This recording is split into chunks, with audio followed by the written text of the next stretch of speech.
Veteran right-hander Tim Belcher trying to get it together. He's struggled since the All-Star break. And there is El Cid.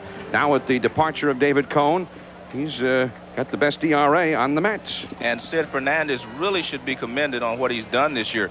2.95 earned run average, but in his 20 of his last 22 starts, he's given up 3 runs or less. So he's been their stopper, and he's going to take up that spot now that Cone's gone. In right field, Bobby Bonilla. Vince Coleman's in center. Kevin Bass in left.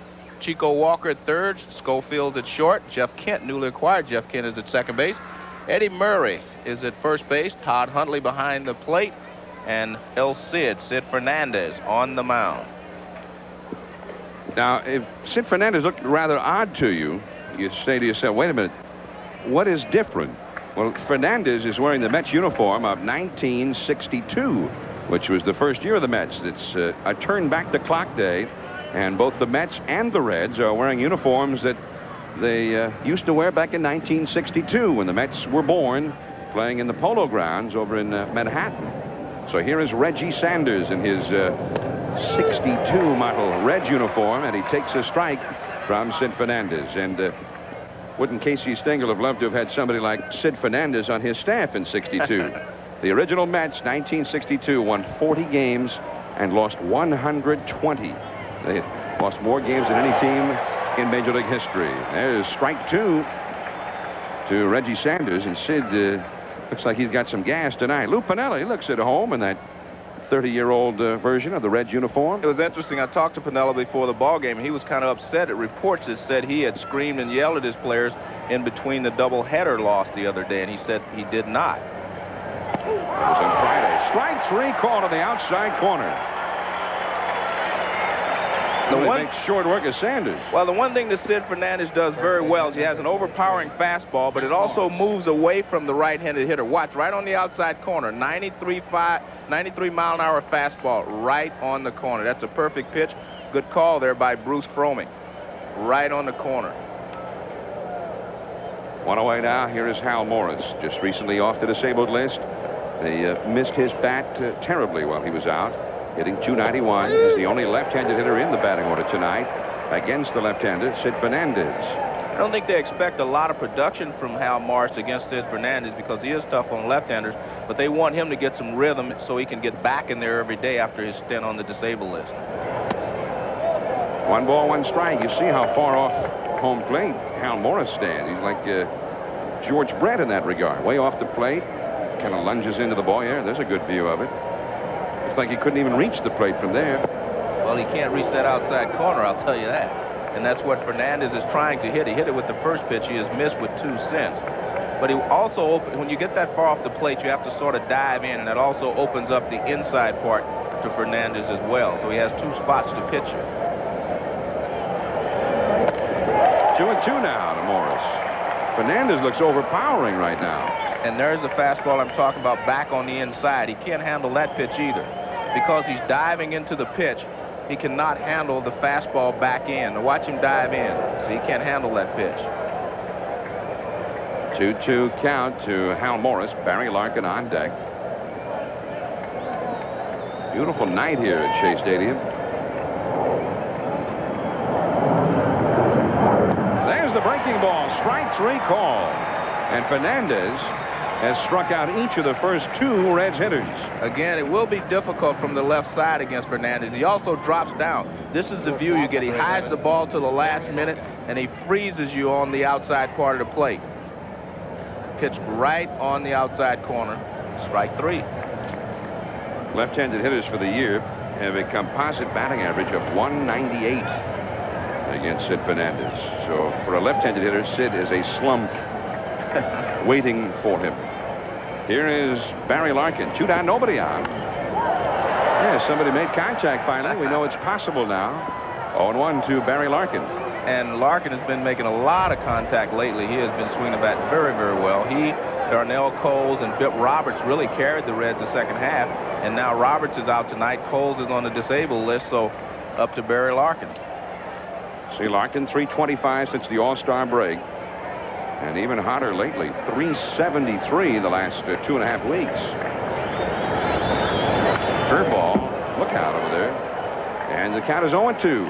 That's what makes Fernandez so tough on the right-hander. He has a good fastball that tails away, but then he takes a lot of pace, changes speeds on his curveball. His curveball is about 10 to 12 miles an hour slower. That's a tough adjustment for the right-handers to make.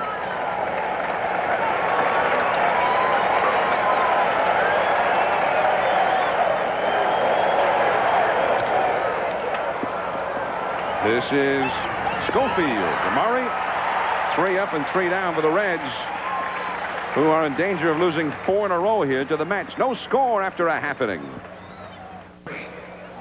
Now the New York Mets are getting ready to bat. No score here at Shea Stadium. Let's take a look now at the Mets batting order. Vince Coleman leads off in center field. Chico Walker, he's hot lately, third base. Jeff Kent, acquired from the Blue Jays in the David Cohn deal. Eddie Murray at first base, the RBI leader. Bobby Bonilla back and a hot right field. Kevin Bass, the former Giant, the former Astro, left field. Todd Hundley, the catcher, batting 7th. Dick Schofield is hitting 8th at shortstop. And on the mound is Sid Fernandez, batting 9th. And pitching for the Cincinnati Reds, there is Tim Belcher, looking like an old-timer out there in his 1962 issue Reds road uniform.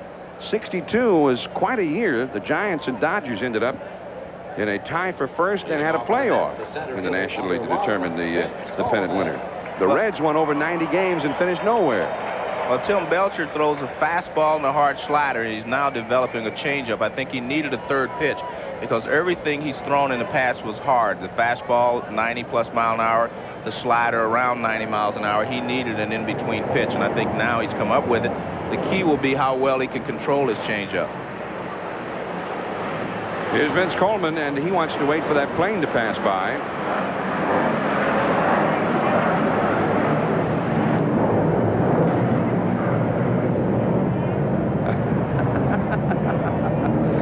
Tim Belcher wearing that old-style uniform, and he was going into his old-style wind-up there. Yes, he was having a little fun out there on the mound.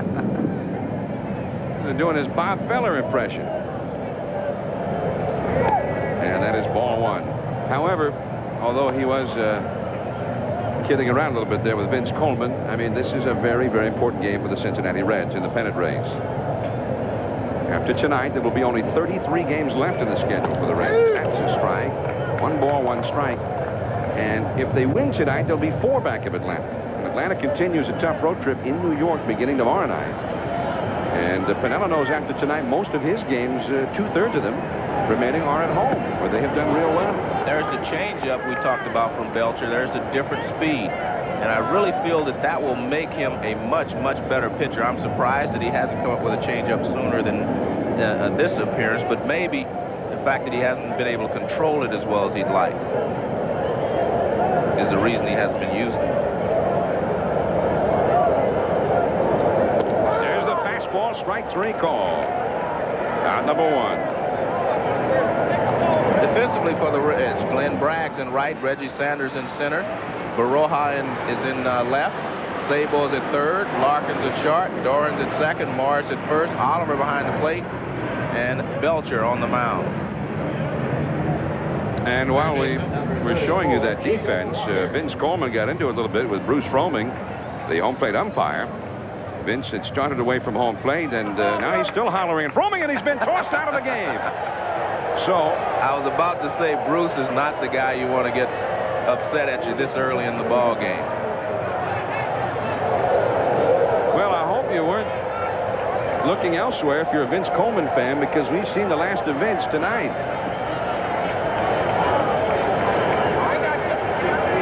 Jeff Torborg out to try to reason with Bruce Froeming. I'm sure what Jeff is trying to say is, Bruce, if he would have stood here and argued with you, I could understand you throwing him out. But throwing him out from the dugout, I'm sure that's what Jeff Torborg is upset about.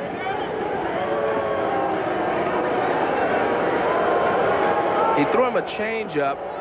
He was out in front of it. Now he comes back with a good fastball and looks like it's right on the outside corner. At least Bruce Froeming thinks so. He calls him out. And now here's Bruce throwing him out in the dugout. I'm going to be honest with you.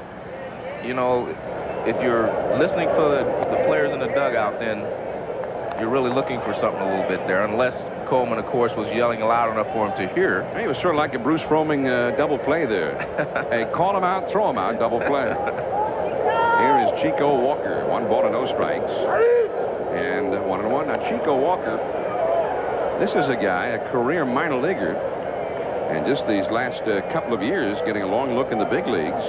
The Mets picked him up because they needed warm bodies with all the injuries. And Chico leads this club in hitting. Doing a fine job. Chico Walker is batting .283 with 3 homers, 25 batted in, picked up from the Cubs on waivers. But I guess that's also the problem for the Mets.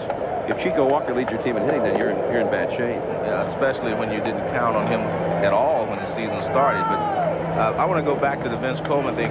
First of all, you've only 1 at bat. You have 3 at bats left in a game. You should think about that before you start arguing with the umpire. 3-1 the count. Strike 2. Yeah, I had the feeling, Joe.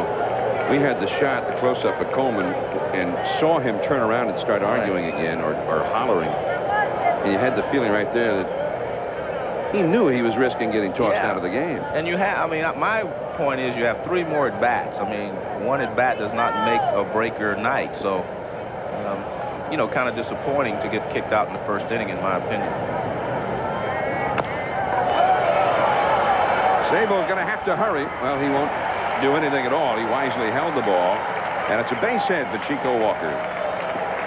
This is normally what you see on AstroTurf infields, not so much on your Here's the second baseman, natural turf fields. But this ball bounces very high. And really, Sable has no chance. He waits for it to come down. And he tries to get out of his glove very quickly, and he bobbles it. But he really didn't have a good chance to throw Walker out anyway. Now, here is Jeff Kent. Just picked up from the Toronto Blue Jays. A very controversial trade, sending ace right-hander David Cone to the American League. Kent, and I know you saw him here Friday night in the doubleheader. He had a double and a triple in Game 2 that night. And looks like he can swing the bat well. He's got a very live bat. There you go, extra stupid pitching neglect. Number 17. David Cohen's number up there. Oh, okay. I think they're trying to say they thought it was a bad move. Yes. Jeff Kent, 1 ball, no strikes. He had 8 homers and 35 batted in with the Jays. And now it is a ball and a strike to him. That was in fewer than 200 at-bats here, 192 at-bats. So we know he's got some pop. And he hit some big home runs for Toronto while he was filling in for the injured Kelly Gruber the last 6 weeks or so. Kent is 24 years of age. And breaking into the big leagues this year. Kent is actually a second baseman, primarily. But because of the injuries to Gruber, he played mostly third base in Toronto. And he's, as a third baseman, he showed why he's primarily a second baseman. Made a lot of errors over there.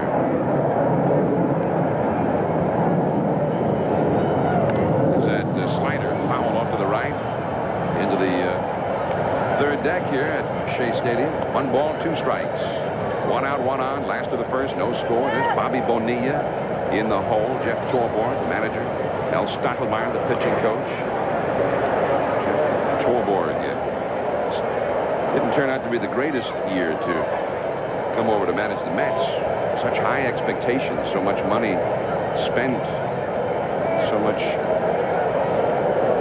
excitement early on. There's a base hit for Kent. And Chico Walker will go to second. And now Eddie Murray, the RBI man, comes up in an RBI situation. Well, Kent does a good job of just hitting this ball back through the middle. You see the target set up on the outside, but it's a breaking ball, kind of hangs in the middle of the plate, and he lines it right back through the middle for a base hit. Slider right in the middle of the plate, and line drive to center field. That's what you're supposed to do with hanging sliders. Here's Eddie, one of the great RBI men in baseball the last 16 seasons. 35 years of age, and he takes the ball outside. Eddie still with 71 RBIs, and Joe, considering the amount of injuries and the many slumps encountered by the Mets along the way, 71 RBIs. Not a bad year for Eddie. Well, actually, he was doing better. He's actually cooled off a little bit. He's been very consistent up until the last couple of weeks. He's cooled down a little bit because I actually thought he was still going to get around 90 RBIs, which he may, but he's cooled down a little bit, and a lot of that has to do with the way the Mets were playing. But now they're starting to play well again, and I'm sure Eddie will pick it up again.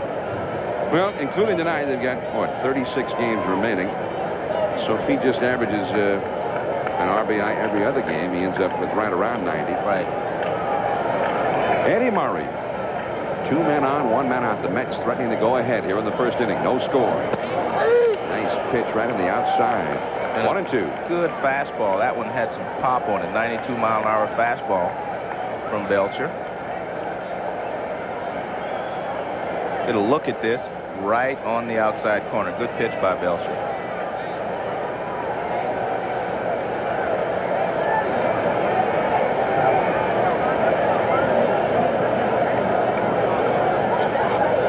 That is no pitch. Time had been asked for by Murray, and you saw granted by Froeming just as Belcher was about to deliver the ball. Belcher doesn't like it because he gave his pitch away. He was coming inside after going outside. He wanted to bust Eddie Murray inside, and now Murray knows that. So now it's another cat and mouse game. We'll see what he does here with this pitch. 1 out, 2 men on, 1-2 to count. Through that little changeup, base hit. Rounding third is Walker. He will score. Heading for third, and making it is Jeff Kent, and Eddie Murray has given the Mets a 1-0 lead.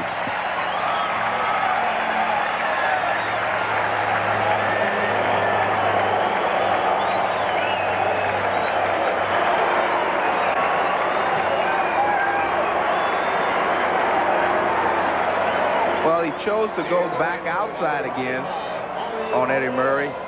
You see Oliver start to move outside, but the ball is inside, and he hits him on the fist, and it pops in the shallow left field. Chico Walker barely scoring on the play, coming up limping. Something's wrong with his left leg. Yeah, he's over there with the trainer. Here is Bobby Bonilla. Now the Mets are threatening to break out early here. 1 run already, and Bobby Bo takes a strike. It is 0-1. As we mentioned during the open of the telecast, Bonilla already within 1 of his final home run total of a year ago, and he had 5 homers in 6 games during the West Coast trip there at one point. Just a flurry of home runs. 0-2 the count. Good changeup again from Belcher. That pitch will make him very effective. They're playing for the double play, playing Bobby Bonilla up the middle and closer to the bag. That's the way you play when you get into double play position, giving him a big hole on the right side.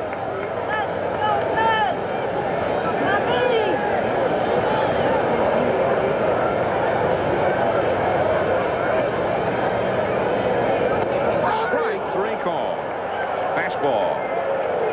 He has gotten 2 strikeouts with his fastball on the outside corner, 1 with Coleman and 1 with Bonilla, but the pitch that sets it up has always been the changeup, which he throws just before he uses this fastball on the outside corner as his strikeout pitch. So the changeup is really making his fastball more effective, right on the corner again. And of course, one of the raps on Bonilla this year is that he has taken third strikes so many times. Here's Kevin Bass. 255, picked up from the Giants about a month or so ago. Strike 1. There have been 4 strikeouts here in the first inning of the game. All of them have been on called third strikes. Let's see if he follows the pattern he's been using, especially against the left-handed hitters. See if he comes back with a changeup to Kevin Bass. Yeah. See, he's developed a pattern already in this ball game that he's going to bust the left-handers inside with the fastball, throw him a changeup, and then try to strike him out away with a fastball. He's been very successful before. And you normally follow the changeup with a fastball. And it is out of play. 1 ball, 2 strikes. So exactly what he did again. Yeah. There you've got Kent at third base and Murray, who drove in the run at first base with Hal Morris. 1-0. The Mets ahead, 2 down in the first. Tim Belcher trying to keep it at that early on here. The Reds need to win this ball game. Away with a fastball. This has been his strikeout pitch. Misses with this one. 2-2.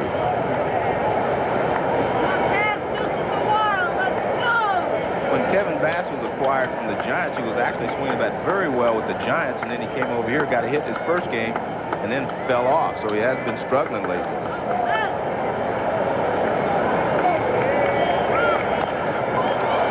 Right back to Belcher. And that's it for the Mets. So they get the one. 3 consecutive hits. Walker, Kent, and then Murray with the RBI. And the Mets are trying to make it 7 in a row, are ahead 1-0. At the end of 1 here at Shea Stadium. Bruce Froeming. Yeah, in your face, buddy. Joe and I will be doing the primetime ball game, 8 p.m. Eastern, 5 Pacific, from Arlington, Texas. We'll look at Ruben Sierra, Juan Gonzalez, Rafael Palmeiro, as the Rangers take on the Red Sox that night. There is Daryl Boston, the new center fielder, after Vince Coleman had been ejected. And there is Chris Donalds, now playing third base. Chico Walker went out, took some ground balls, and decided he could not make a go of it. And so the Mets making 2 substitutions after 1 inning. Here is Glenn Braggs, and he tries to pulverize that one. He didn't get it. 0-1. Now he looks like he's doing the Ted Kluszewski look there. He looks like these uniforms were invented for him. Yeah. The big guns on display. Look at that. Says, I don't want my wife watching this. Oh, man. He's pumped up there. Yeah. Yeah. Looks a lot like you, Joe. Yeah, I would have looked in those uniforms, right? In the hot tub. Yeah. 1 ball, 1 strike to count to Glenn Braggs. I mean, Glenn Braggs is built like a Greek god. Yeah. He is quite a he's specimen. A specimen. Yeah. You know, people may not remember, but the uniforms were designed with Ted Kluszewski in mind. Former Reds great first baseman who used to have to cut his uniform tops off because his arms were so big, and they confined him. So they designed these uniforms to accommodate him, and they're very attractive. I really like these uniforms. Well, if Braggs ever becomes a star, maybe they'll do the same thing for him. They'll go back to him. Looks a little bit like Arnold Schwarzenegger there, right? Look at those arms. Hasta la vista, baby. I'll be back. That's a foul ball back. 1 ball, 2 strikes to Glenn Braggs. We're at Shea Stadium, New York. I'm John Miller, along with Joe Morgan. Sunday night baseball. The Cincinnati Reds trailing the Atlanta Braves by 4.5 in the West. Trailing the Mets 1-0, top of the 2nd inning. Glenn Braggs will be followed by Chris Sabo and then Joe Oliver. 1-2 to Braggs. There's the curveball, and he struck him out.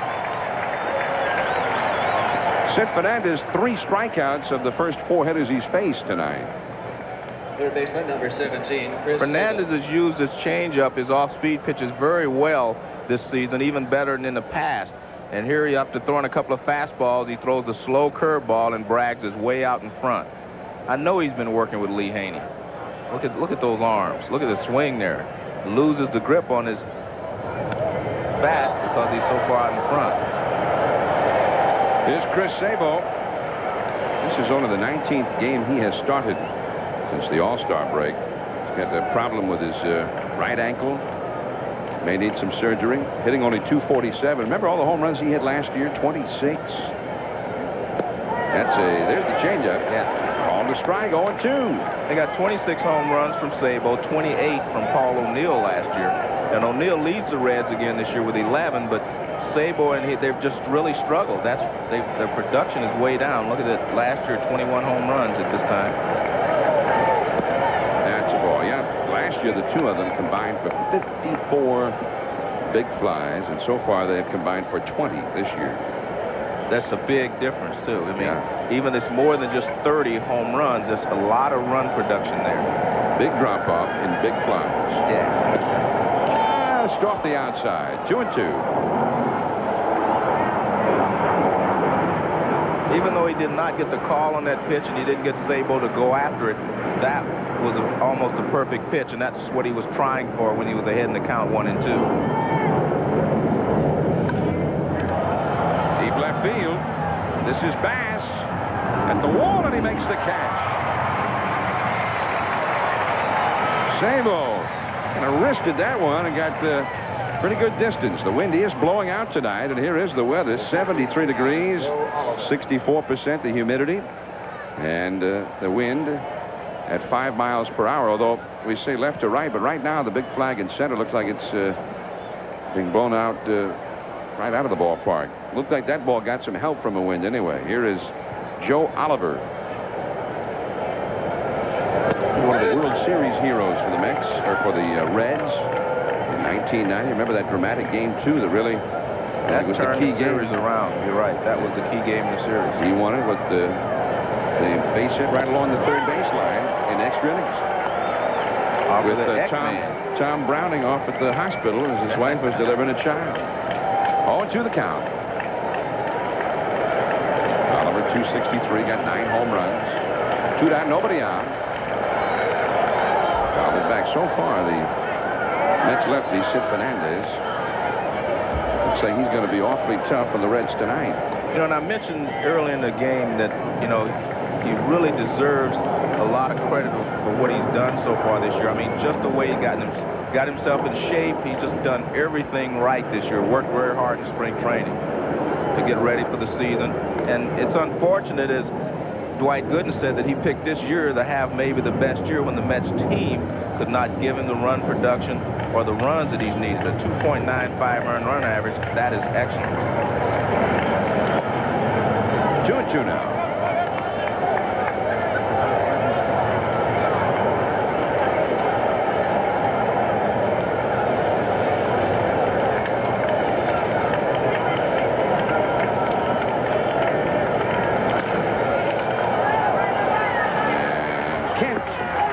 Out Oliver. 3 up and 3 down again. 1-0 Mets after 1.5. Minute race. The conclusion of the big 4-game set at Toronto between the Jays and the Brewers, and Juan Canadian Guzman was back. Pitched 4 innings, looked very, very good. Because he only went 4, didn't get the decision. But Joe Carter helped the Jays get the decision. His 29th homer helped the Jays beat the Brewers 5-3. 4.5 up on Milwaukee. The Jays, the Orioles stay a game and a half back. Back to you at Chico. All right, Chris, thanks. Toronto remains a game and a half up on the Orioles, who shut out the Seattle Mariners today at the Kingdom. Back of Rick Sutcliffe, who has found himself again. Now he's 14 wins for the Orioles. There is ball 1 to Todd Hundley, leading off for the Mets here, last of the second. The Mets wanted Rick Sutcliffe. They've done a little research, and they wanted to sign him. And then all of a sudden, out of the blue, the deal materialized with Kansas City. That big blockbuster deal that brought Brett Saberhagen here. And that was the end of the Sutcliffe notion. 1 ball, 1 strike to Hundley, the 7th place hitter in the order. 1-2 now from Tim Belcher. Hundley hitting only .202. They like him behind the plate, yeah. But at the plate is another story. Well, if he swings at pitches like that very often, we know why he's hitting .202. Excellent changeup from Belcher. Now, maybe you have noticed that the outfield here doesn't look quite right. There is no problem with your TV set at home. Don't try to adjust anything. They had a big concert here recently with Elton John and Eric Clapton. That's what happened to it. They had to resod the outfield because they had the big stage set up out there, and that was the process. And this is the way it looks now. It doesn't look like a baseball field. Yeah, but it's been a problem tonight because these pitchers have been in complete control. But on Friday night, when there were a lot of base hits, the balls were taking a lot of erratic bounces in the outfield and causing the outfielders a lot of problems. But not the problem tonight because Fernandez and Belcher have been in complete charge of this ball game. Batter is Dick Schofield, another guy who has not hit. Schofield lost his job in Anaheim to rookie Gary DiSarcina. And then the Mets went after him big time when Kevin Elster had all of the arm problems. Schofield, a very fine shortstop, but he has not hit .208. And even when everybody was healthy, when the Mets were the ball club that they were supposed to be to start the season, Those two guys plus the pitcher at the bottom of the order, that was 3 outs in the order. And sometimes Bill Pacoda was in there as well. He didn't hit. So you had 4 guys at the bottom of the order not hitting, all in a row. And the fact that, you know, Howard Johnson got off to a slow start, Neal got off to a slow start, you can't really carry those extra bats. And they had nobody to pick up the slack. Strike 3 for Schofield. 3rd strikeout for Belcher. 2 down. And Joe was mentioning the doubleheader here Friday. The Mets came from behind in the 8th inning and won game 1, 4-3. Anthony Young got the save. And then they won in a lopsided game 2, 12-1. Whitehurst was the winner there and stretched their winning streak to 5 in a row. Then yesterday, Dwight Gooden was the winner, 6-5. Young got another save in that one. Chico Walker, the hitting star, 3 for 3. Here is Sid Fernandez, and he takes ball 1. I watched you and Gary Thorne here, Joe, Friday night. Well, we did the end of the first game and started the second game, and then it started to rain, but the Reds wished it would have rained before the 5th inning. And 1 ball, 1 strike to Sid Fernandez. The Reds had just pounded on the Phillies. They had gone from 7 games back to 3.5 games back in just 4 days. They get here to face the Mets, and the Mets ambushed them here. 2-1 the count to Sid Fernandez. 1-0. The Mets ahead. 2 down. Last of the second. I still believe the Reds have adjustments to make, and they haven't made them yet. And that is when they're playing on natural turf as compared to AstroTurf. They were playing very well in Cincinnati on AstroTurf, and then they played well in Philly on AstroTurf. They came here to New York, and they have not played well. Out of play. 2-2. I think the AstroTurf puts a premium on speed and quickness, which the Reds have. And the natural turf, you need a little more extra base power, which the Reds do not display very often.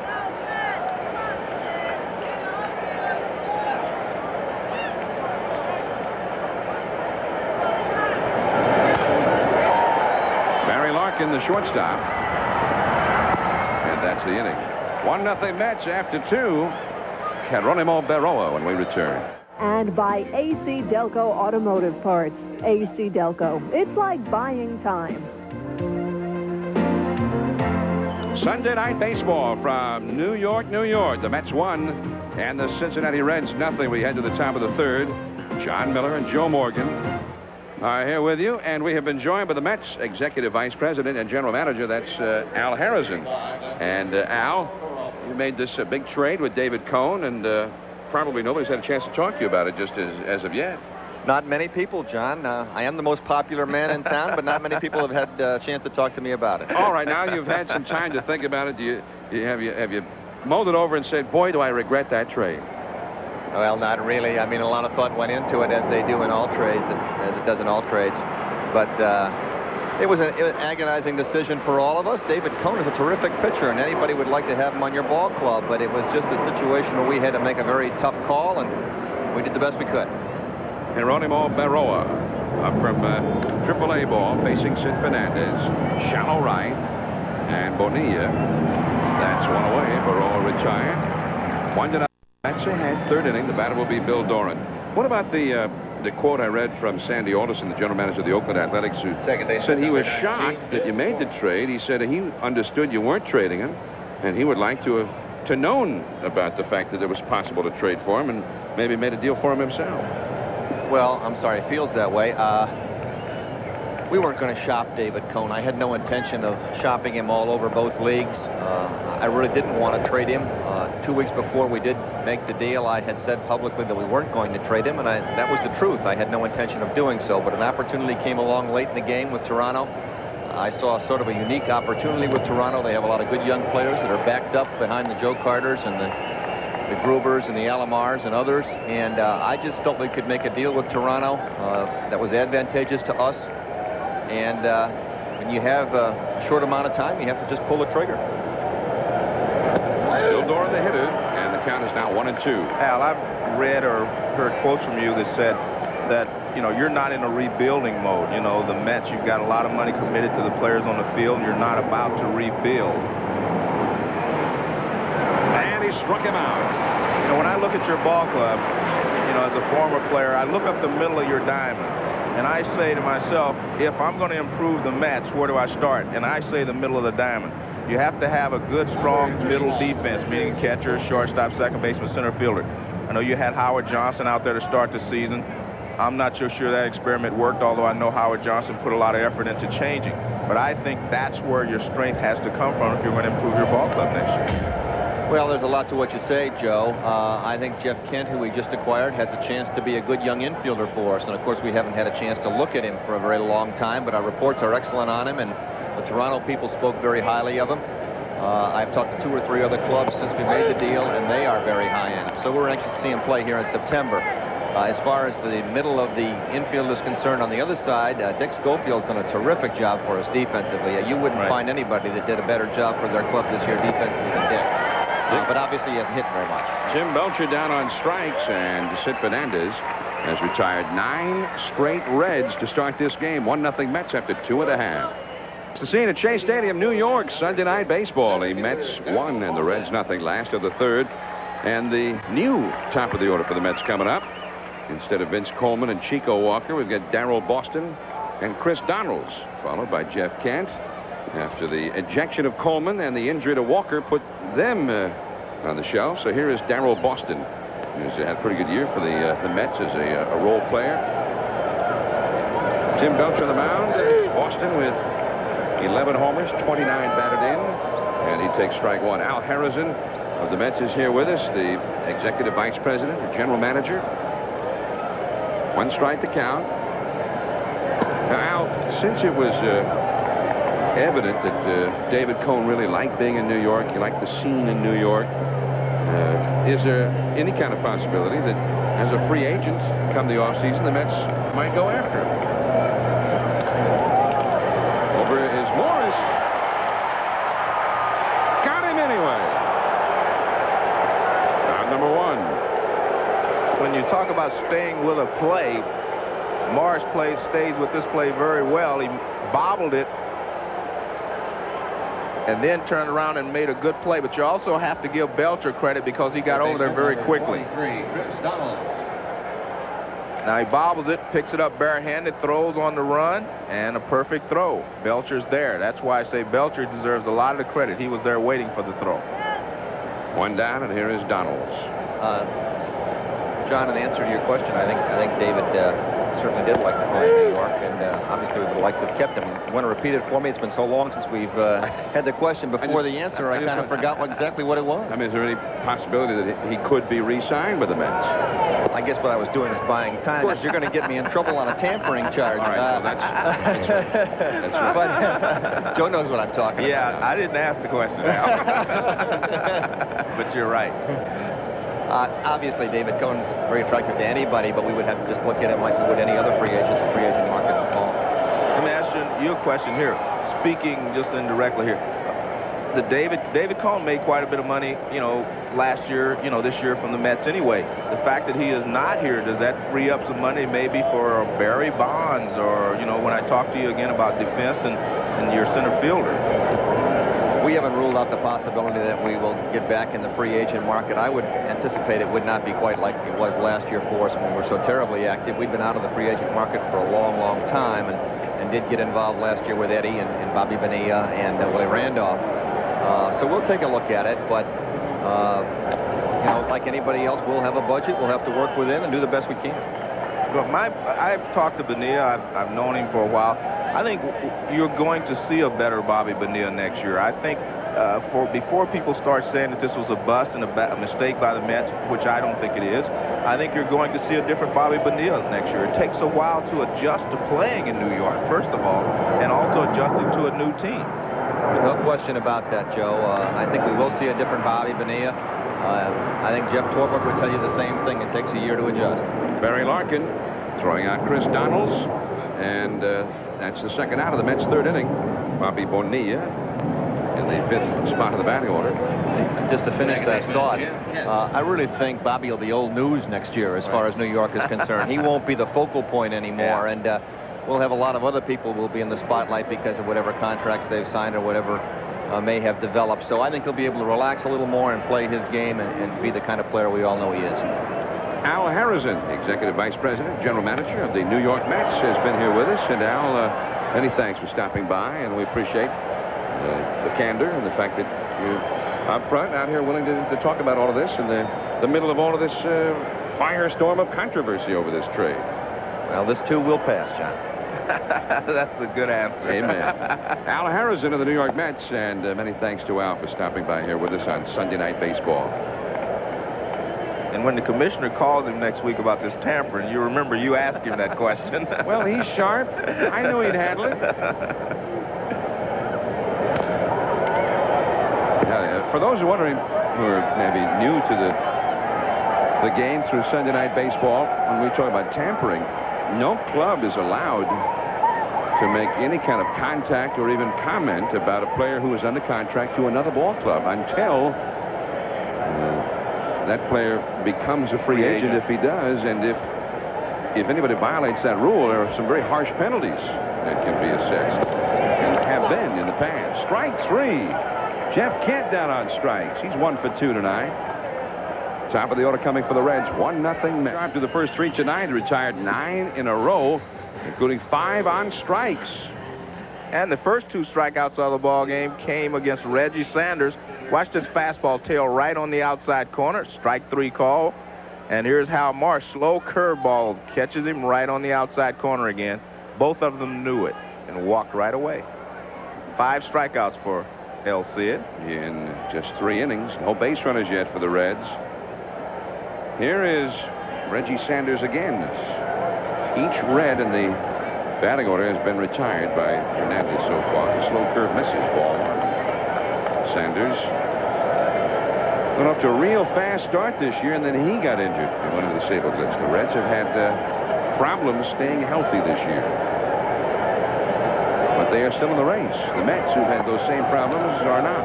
That's exactly right. I think that credit has to go to Lou Piniella. As I've said, he's a different person this year than he has been in the past. Not quite as volatile and just more relaxed, and I think that has helped relax his players, even though they've had so many problems. Look at Lou. I mean, you've never seen Lou sit like that before. It's a different Lou Piniella this year. 3-0 the count. I mean, he didn't even get up. He didn't go wild the other night when they lost on his birthday. I talked to him before the game. I said, what a birthday present they gave you the other day, losing a doubleheader. And truly, for the first time, he's become Sweet Lou. Yeah. There is the first base run of the game for the Cincinnati Reds. Sanders walks and will go to Chris Berman. All right, John, thank you. Let's check out the pennant race involving the Padres and, more importantly, the NL East, the Pirates. Gary Sheffield of Dreams could have a National League Triple Crown this year. This is 29th home run of the season. Off Bob Walker, now has 92 RBIs, leads the league. But Barry U.S. Bonds, 2-run homer, number 23.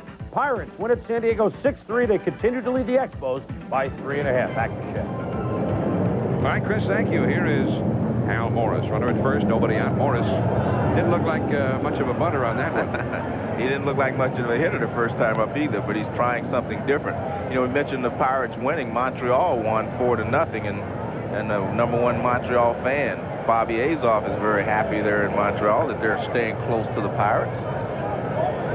He's also a good friend of mine there in Montreal. We may get a chance to go to Montreal before it's over if they stay tied or stay close.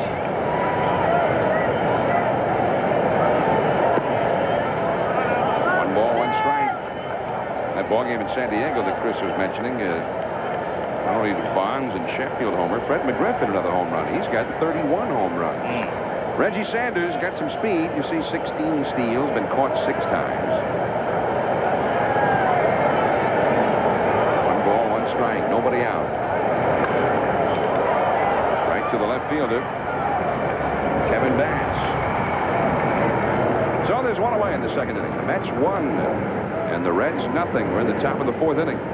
The Mets trying to make it 7 consecutive victories after an incredibly poor start to the post-All-Star break portion of the season. And well, the Reds, they're just trying to regroup and get themselves back into this pennant race. 5 games back at the start of the day. But Atlanta, Tom Glavine in Atlanta, beaten today. And for Glavine, beaten up.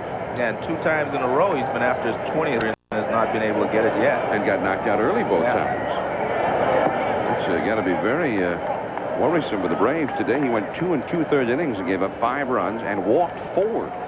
And if it wasn't for the fact that he won over 20 last year, you'd say, well, maybe he's pressing to get that 20th win. But I don't think that's really the case. Braves today acquired Jeff Reardon, the veteran closer, the all-time saves leader in Major League history, to try and alleviate some of their bullpen problems. And you just wonder, Joe, I mean, that starting rotation, the top 4 there, have not missed a start in 2 seasons, but because of the in and out nature of their bullpen this year, a lot of the pressure is put on those starters. They've accepted it.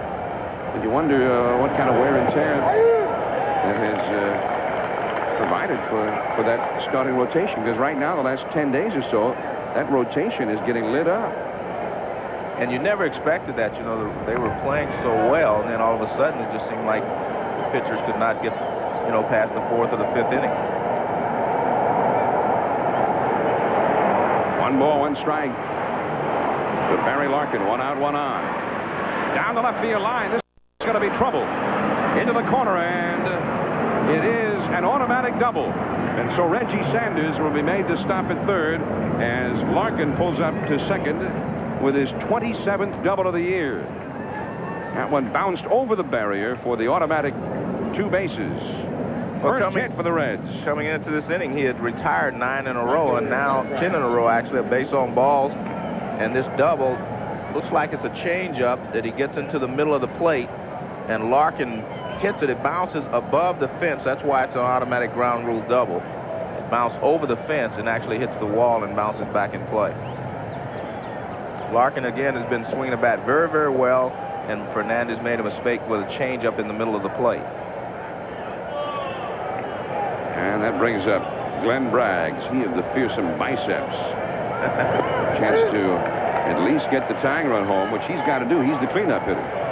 The infield is playing back. Ground ball could do it. A fly ball could do it. Sanders is very fast. The runner at third.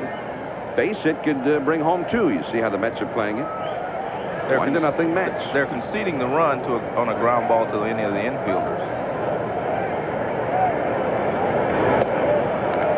1-1 to Braggs, who struck out swinging his first time.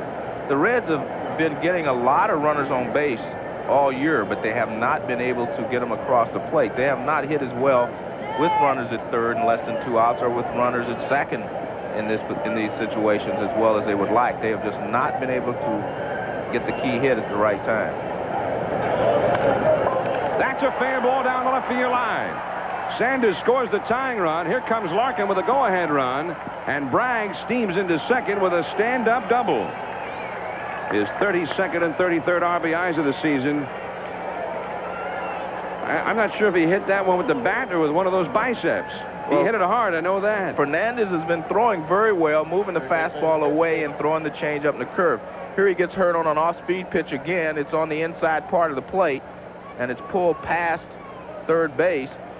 Chris Donalds dives for it, but cannot get there.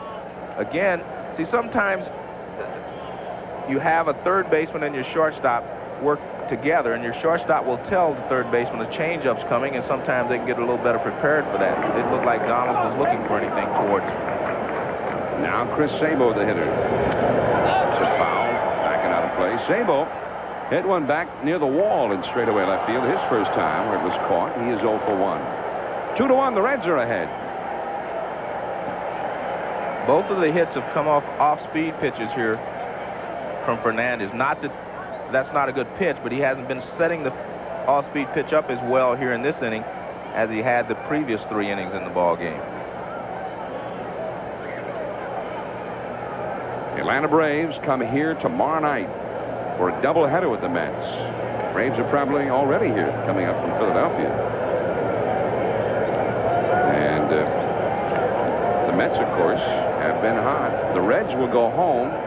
They have the best home record in the majors, but they'll be playing the red-hot Montreal Expos in the pennant race themselves at Riverfront Stadium the next 3 nights.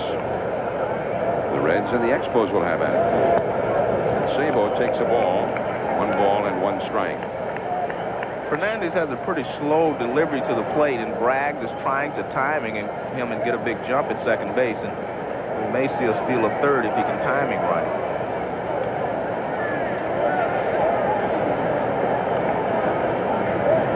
Bragg has stolen 3 bases this year. He used to steal a lot more than he has this year. 1 ball, 1 strike to Chris Sabo.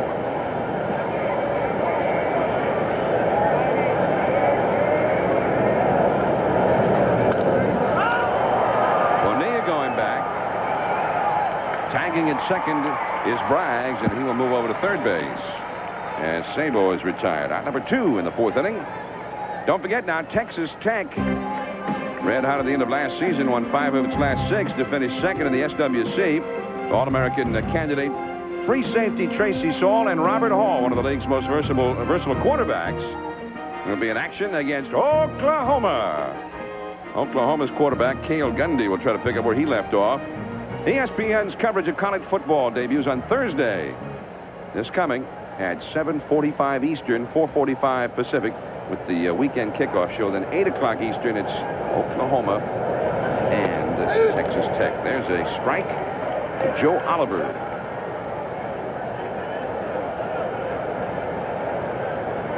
Two to 1, the Reds are leading here in the top of the 4th inning.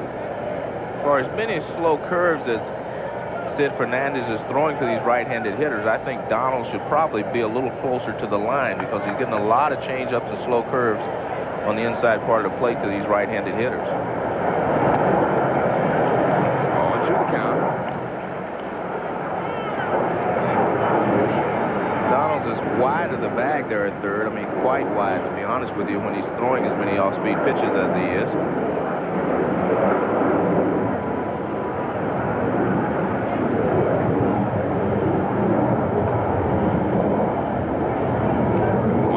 Strikes. Tomorrow night, the doubleheader here at Shea. Atlanta will be coming in with Steve Avery and Pete Smith. Doubleheader. And Eric Hillman, this young sensation, will go for the Mets in one of the games, but they don't know yet about the other game. That's a foul down the right field line. Eddie Murray makes the catch. As Jeff Kent went into a slide, and I thought he might tackle Eddie with that one there for a moment, but Eddie was able to sidestep him and hold on to it. Nice play. And that's all for Oliver and the Reds. 2-1 Cincinnati. We'll see Murray, Bonilla, and Bass when we get back.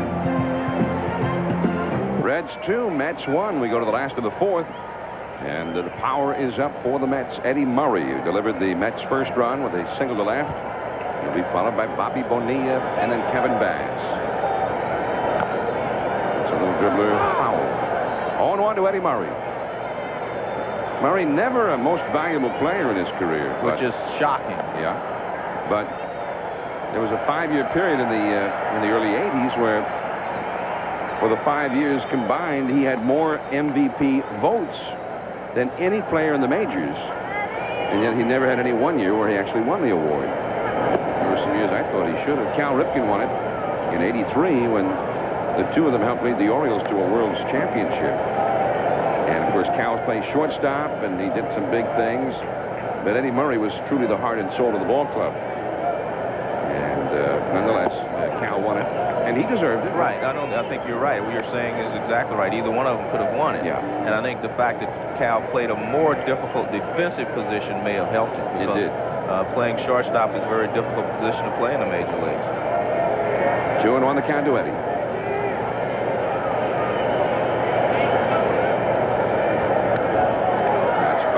Play 2-2 to Murray. Eddie Murray, one time, 15 seasons has he been in the disabled list. And even then, when he missed a lot of ball games, 1986, he ended up leading the Orioles in RBIs anyway. And played the last month of the season with an injured hand that prevented him from getting any loft in the ball.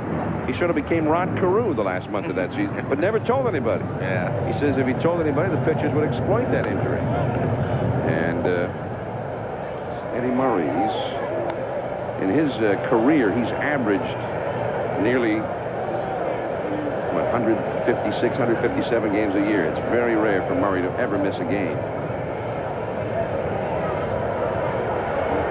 2-2 the count to Murray. Tim Belcher on the mound for the Reds. He's got the lead now. Ooh, just off the outside. 3-2 to Murray. It's a good pitch by Belcher, even though he does not get the call and he doesn't get married to chase it. The fact that you try to get him out, try to make a perfect pitch, kind of sets him up for the inside part of the plate, opens up the plate a little bit more for you. That's foul out of play. Still 3-2 to Murray. And he tried to come inside with that pitch. Murray, once Gold Glove winner, is a first baseman in the American League.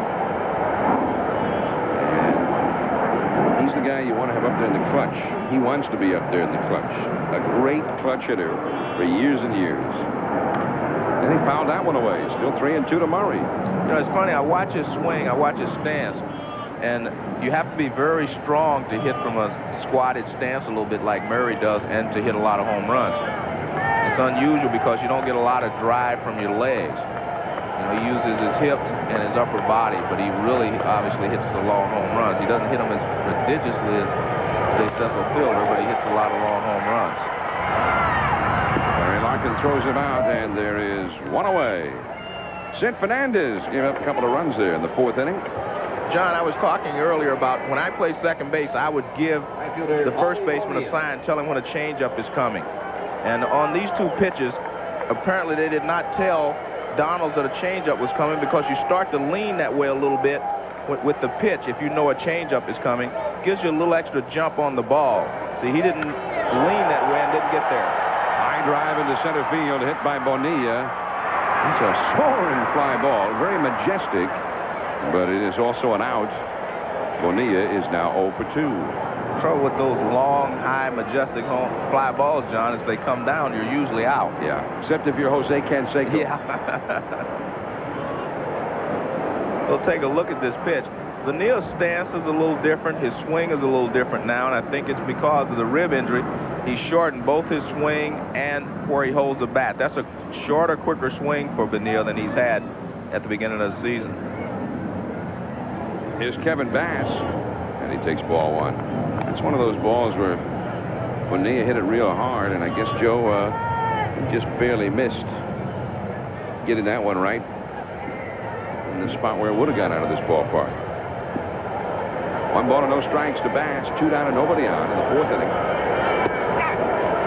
And 2-0 the count.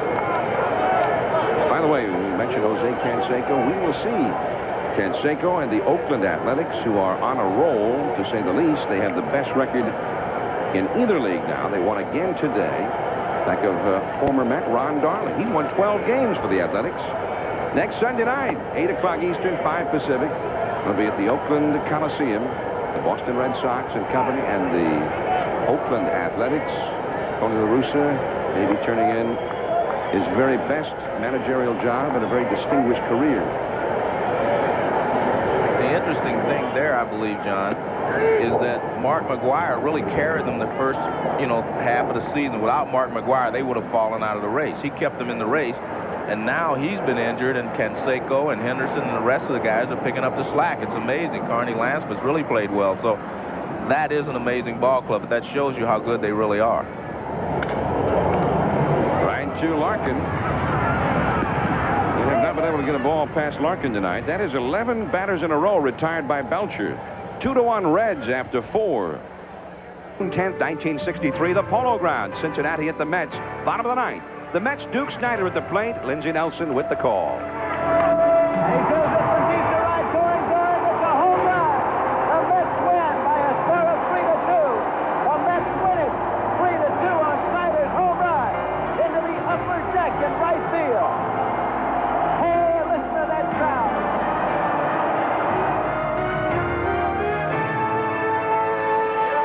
Duke Snyder came back to New York, of course.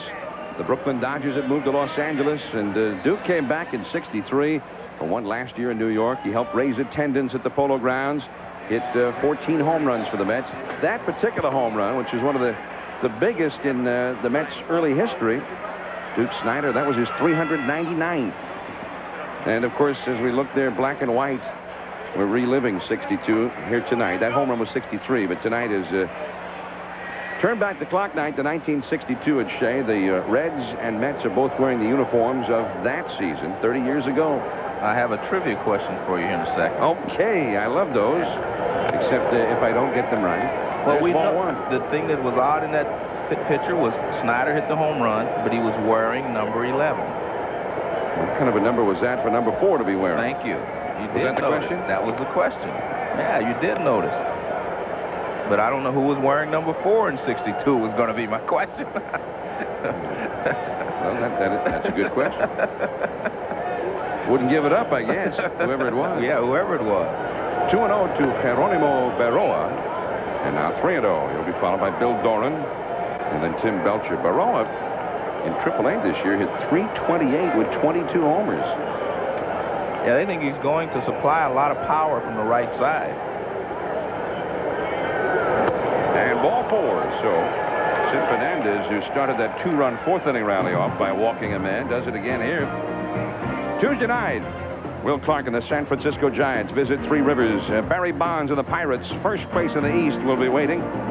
Followed by Cal Ripken, Brady Anderson, Mike Devereaux, and the Orioles. Jose Canseco, Ricky Henderson, the Oakland Athletics. 10:30, that's the second half of the doubleheader. Right here on ESPN. Full night of baseball for you. Beginning at 7:30 Eastern, 4:30 Pacific. Tuesday. Doran the hitter. Runner at first. There goes the runner. The ball is fouled away off to the right. And then amongst the spectators, 0-1 the count. One of the things that Doran has always been able to do throughout his career is to use the bat and move the runners along, hit and run. They tried to hit and run on that play, but Jeff Kent, the second baseman, was not covering. Schofield was covering, and Doran was trying to go to the right side. So good, smart management out there by Dick Schofield. Tim Belcher, the pitcher's on deck. Doran struck out his first time, 2-1. The Reds lead the Mets. We're in the top of the 5th inning. Last night, Joe, I know you had a chance to hit Broadway here in New York. Yeah, when you said you were going out, I went out with it too. Yeah, but not with me. You missed it, though. You missed a great night. We did it up big last night. Larry King came up, right? The talk show host, America's, who's like becoming one of the biggest stars on the planet here. And guess who took us out? Who? Donald Trump. You mean the Donald, yeah. And we went and saw the Will Rogers Follies. Mac Davis, Marla Maples. Great fun. Great night at the theater. Marla Maples was outstanding. She's definitely got that charisma, that stage presence. And she has Sunday nights off. And she promised, Joe, that she'd be watching tonight. So we have Donald Trump, Marla Maples now, apparently big fans of Sunday night baseball. John, I'd hate to say this, but I don't know why she would watch you. I can understand why you would watch her, but I don't understand why she'd watch you. I went to as you mentioned, I went to see Phantom Ops. Guess who I saw? Jose Rijo and John Franco. They were at the Opera. Two pitchers with class, huh? So many social engagements. So little time. So little time. 2-2 the count to Bill Doran. Yeah.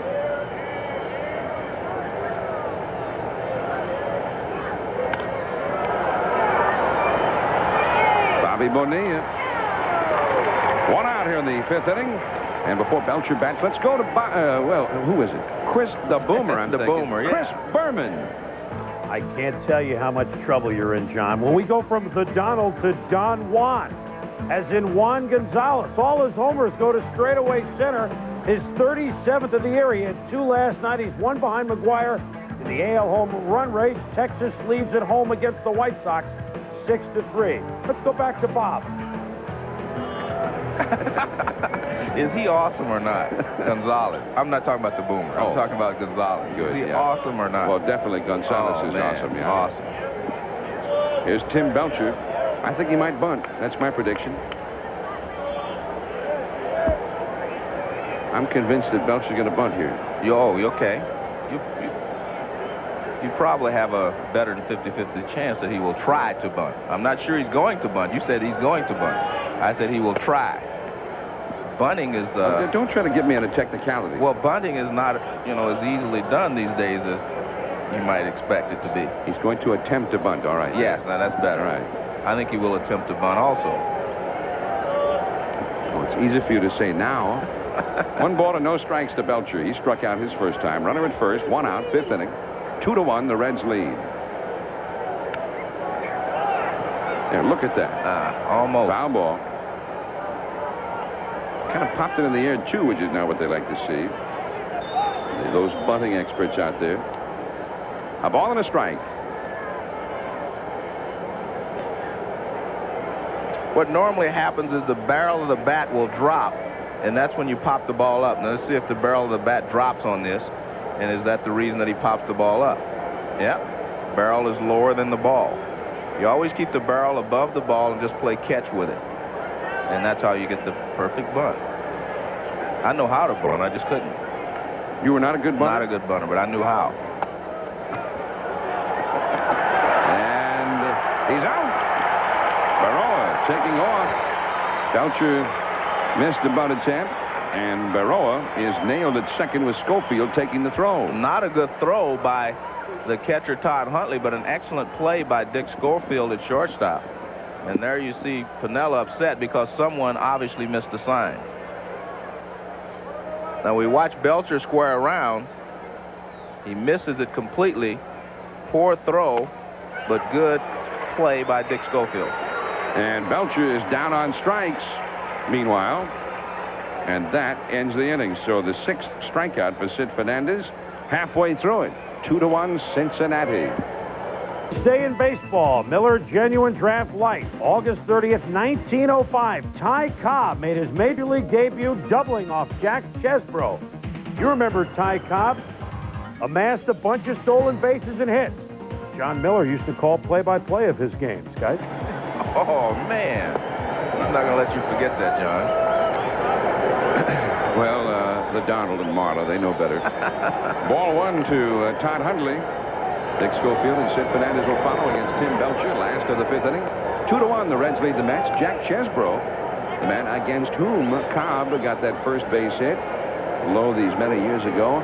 Chesbro is the all-time record holder for most victories in a single season. 1 or 2 years before Cobb broke in, Chesbro won 41 games, playing for the predecessor of the New York Yankees, the New York Highlanders. That's hit pretty well by Hundley and caught by Sanders in deep right center. So Hundley is now 0 for 2. We are in the last of the 5th inning at Shea Stadium, New York. ESPN Sunday Night Baseball. I'm John Miller along with Joe Morgan. As we take Sunday Night Baseball to Broadway as the Reds lead the Mets 2-1. Last of the 5th. The Mets are batting with Dick Schofield coming up. John, you knew all that about Chesbro's 41 victories in 1905, but you don't know who had number 4 on in 1962.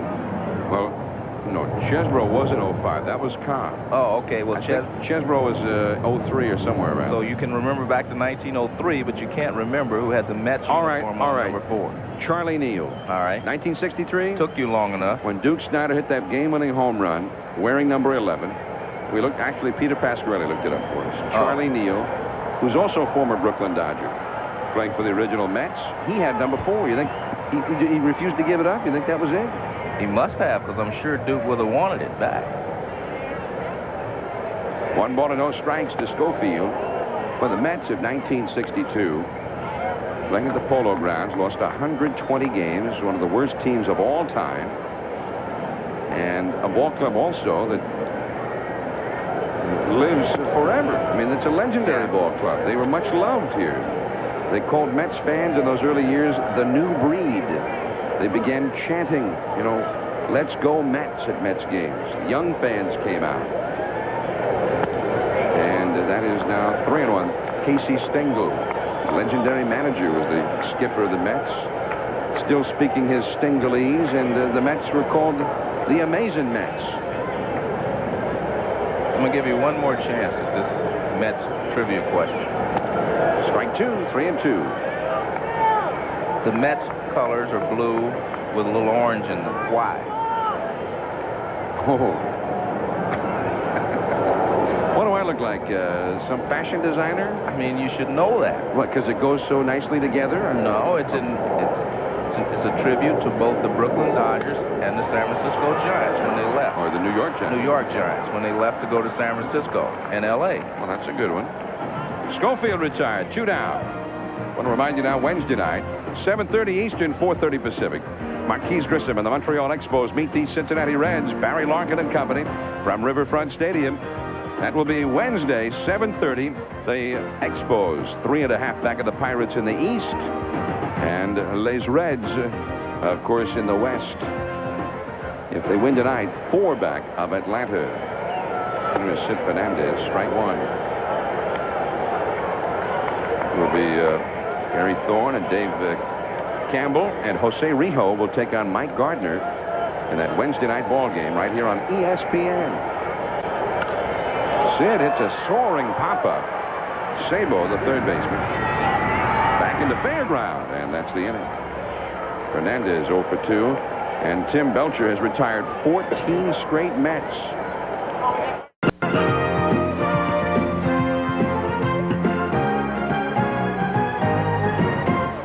Barry Larkin of the Cincinnati Reds tonight on ESPN Sunday Night Baseball Game of the Week. With Joe Morgan, this is John Miller, and they're having a turn back the clock night here at Shea Stadium. The Mets, who were born 30 years ago, playing in the Polo Grounds just across the Harlem River from Yankee Stadium beneath Coogan's Bluff, the fabled home for so many years of the Giants. Tonight, they're kind of taking a glimpse back at those days.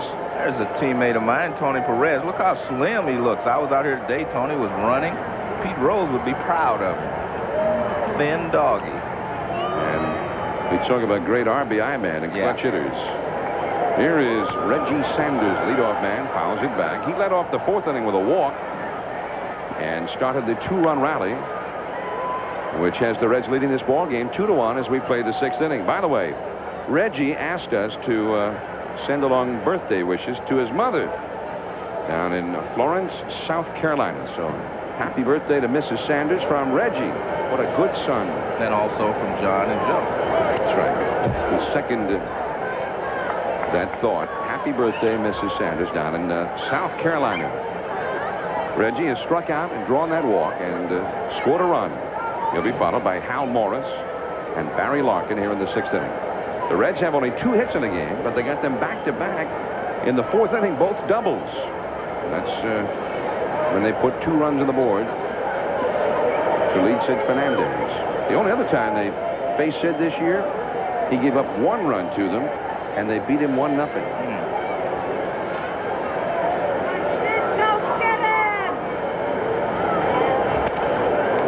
1 ball and 2 strikes now to Reggie Sanders. They are commemorating that 1962 season. The Mets being born. Roger Craig was the ace of that staff, and his record was 10-24. That was the ace. Al Jackson, who's back in the Mets organization as a minor league pitching instructor, he was 8-20. Strike 3. Sid Fernandez with yet another strikeout. Number 6. 1 away. I take a look at what the Braves and the Reds have done this season. The Reds are one of the few teams that have a winning record against the Braves, Montreal being the other, and they have these games left. So the Reds do have time to make up some ground if they can stay within 3 or 4 games of the Atlanta Braves. Here is Hal Morris, curveball for a strike.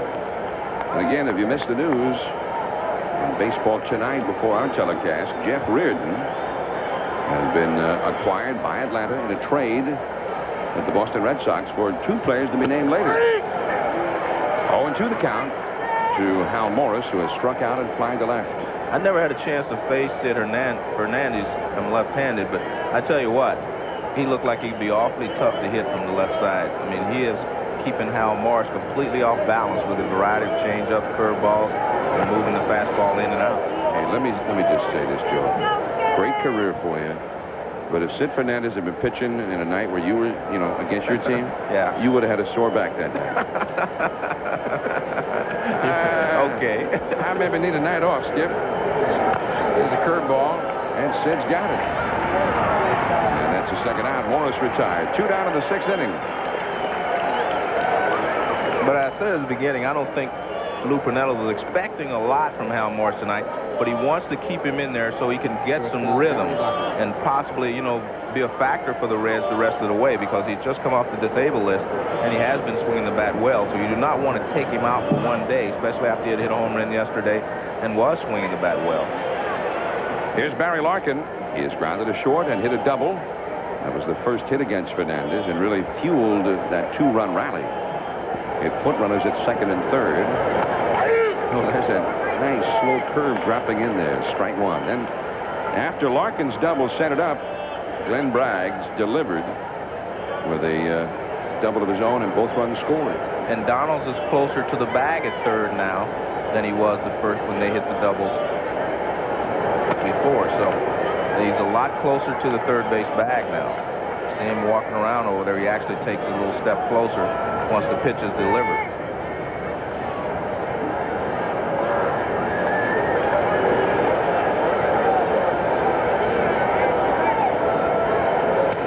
That's a foul back out of play. And it is 1 ball and 2 strikes to Barry Larkin. Well, the rosters have to be set by tomorrow night for postseason play. And this is annually a time when you can expect to see a flurry of trade activity among those players who have cleared waivers and are still available to be traded. Jeff Reardon traded today. David Cohen a few days ago.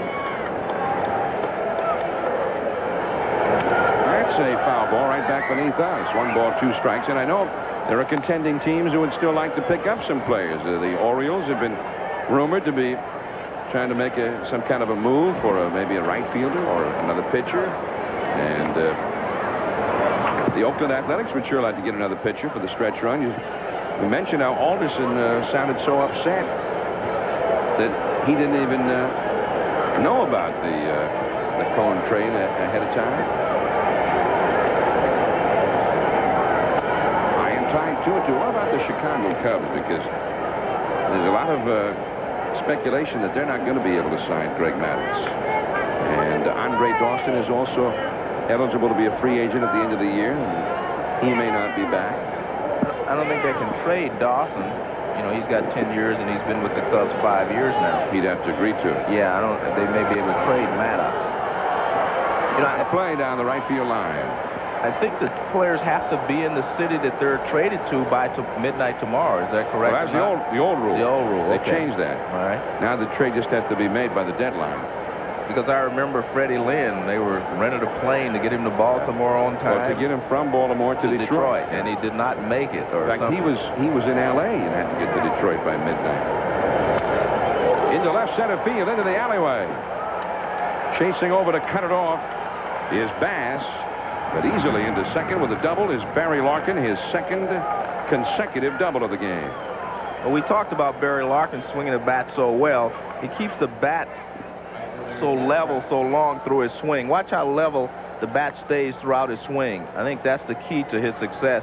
And he has really started to swing the bat well about 3 weeks before the All-Star break. Everything real level swing there. Good hand action from Barry Larkin.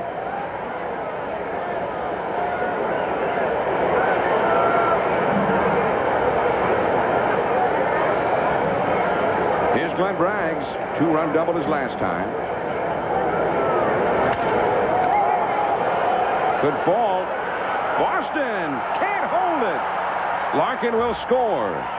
Braggs will hold with his little bloop single off the glove of Daryl Boston, and it is 3-1 Cincinnati, and Braggs has driven in all 3 runs. It seemed as though Boston was going to get there. He's coming all the way. Now he gets there, actually gets there with the ball pretty high, just cannot hold on to it, makes a dive, and can't come up with it. Watch, he makes a dive, it hits off the bottom of his glove. And another run for the Reds. And Glenn Braggs with the bloop single. Bragg's going to have to keep this look. It's a fearsome look with the sleeves rolled up high and those biceps rippling. The Lee Haney look. Lee Haney. Well, who's Lee Haney? Lee Haney's the ESPN workout. Donalds knocks it down. Just in time. Sabo retired, but the Reds had a run on 2 hits. Reds 3, Mets 1. Top of the order coming for New York. Storyline of tonight's game, the Reds leading 3-1. Tim Belcher, 5 innings, and he's given up 1 run and 3 hits, but he's retired 14 straight batters. Larkin and Braggs combined 4 for 6. Braggs has driven in Larkin 2 straight times and has all 3 of the Reds' RBIs in a ball game. 3-1, the Reds lead the Mets here at Shea Stadium on ESPN Sunday Night Baseball. Now let's go to the last of the 6th inning. And the first part of the batting order comes up for the Mets. Here's Daryl Boston. And he takes a little bit low from Tim Belcher. Ball 1. Boston entered the game in the 2nd inning after Vince Coleman was ejected after being called out on strikes in the 1st inning. So it was the last we saw of Coleman. Boston grounded to first in his 1 at bat. That's a foul ball back against Belcher. 1 ball and 1 strike. Chris Donalds is on deck. And then Jeff Kent due up 3rd in the inning. The Mets also lost their number 2 hitter in the game, Chico Walker, after the 1st inning. He strained his left hamstring, and Donalds came out to play in the 2nd inning in place of Chico. That is the ball. 2-1 the count to Daryl Boston in the last of the 6th inning. Again, if you're just joining us and are wondering about these uniforms, they're having one of these turn back the clock nights here at Shea Stadium. Back to the days of the original Mets, 1962. The teams are wearing replicas of the uniforms that were worn at that time. No swing. This is Mike Winters, the 3rd base umpire. So the count is 3-1 to Boston. The Mets, even in 62, they didn't use the disabled list this often. 17 times. High drive to right. Braggs makes the catch. Now, ladies and gentlemen, those biceps of Glenn Braggs, that is real. He's not wearing any kind of makeup. That's no special effects here. That's real. He really has those. Kind of reminds me a little bit. George Foster had some muscles like that, and he could hit them a long way. You know, and I mentioned earlier the changeup. Kind of reminds me of George Foreman. Oh. Go ahead. That was all right. Wait a minute. I threw you there. Here's Donalds. He takes a ball outside. No, we talked about at the beginning of the telecast that Belcher has started to throw a changeup. I think that is the reason that he has been so solid tonight. You know, he came in with a 4.03 earned run average, but he has mixed in just enough changeup to keep these hitters off balance. In the past, if you hit against Tim Belcher, you just went up looking for something hard, fastball, slider. When you have another speed to look for, even if he doesn't get it over very often, doesn't use it a lot, that changes your perspective when you stand in the batter's box. You cannot sit just on something hard now, and that catches you in between a lot of time, as we saw earlier in the ball game. So the changeup is a big pitch for Belcher. 1 ball and 2 strikes to Donalds. Jeff Kent on deck. And that's wide. 2-2. 3 runs, 4 hits for the Reds. 1 run, 3 hits for the New York Mets.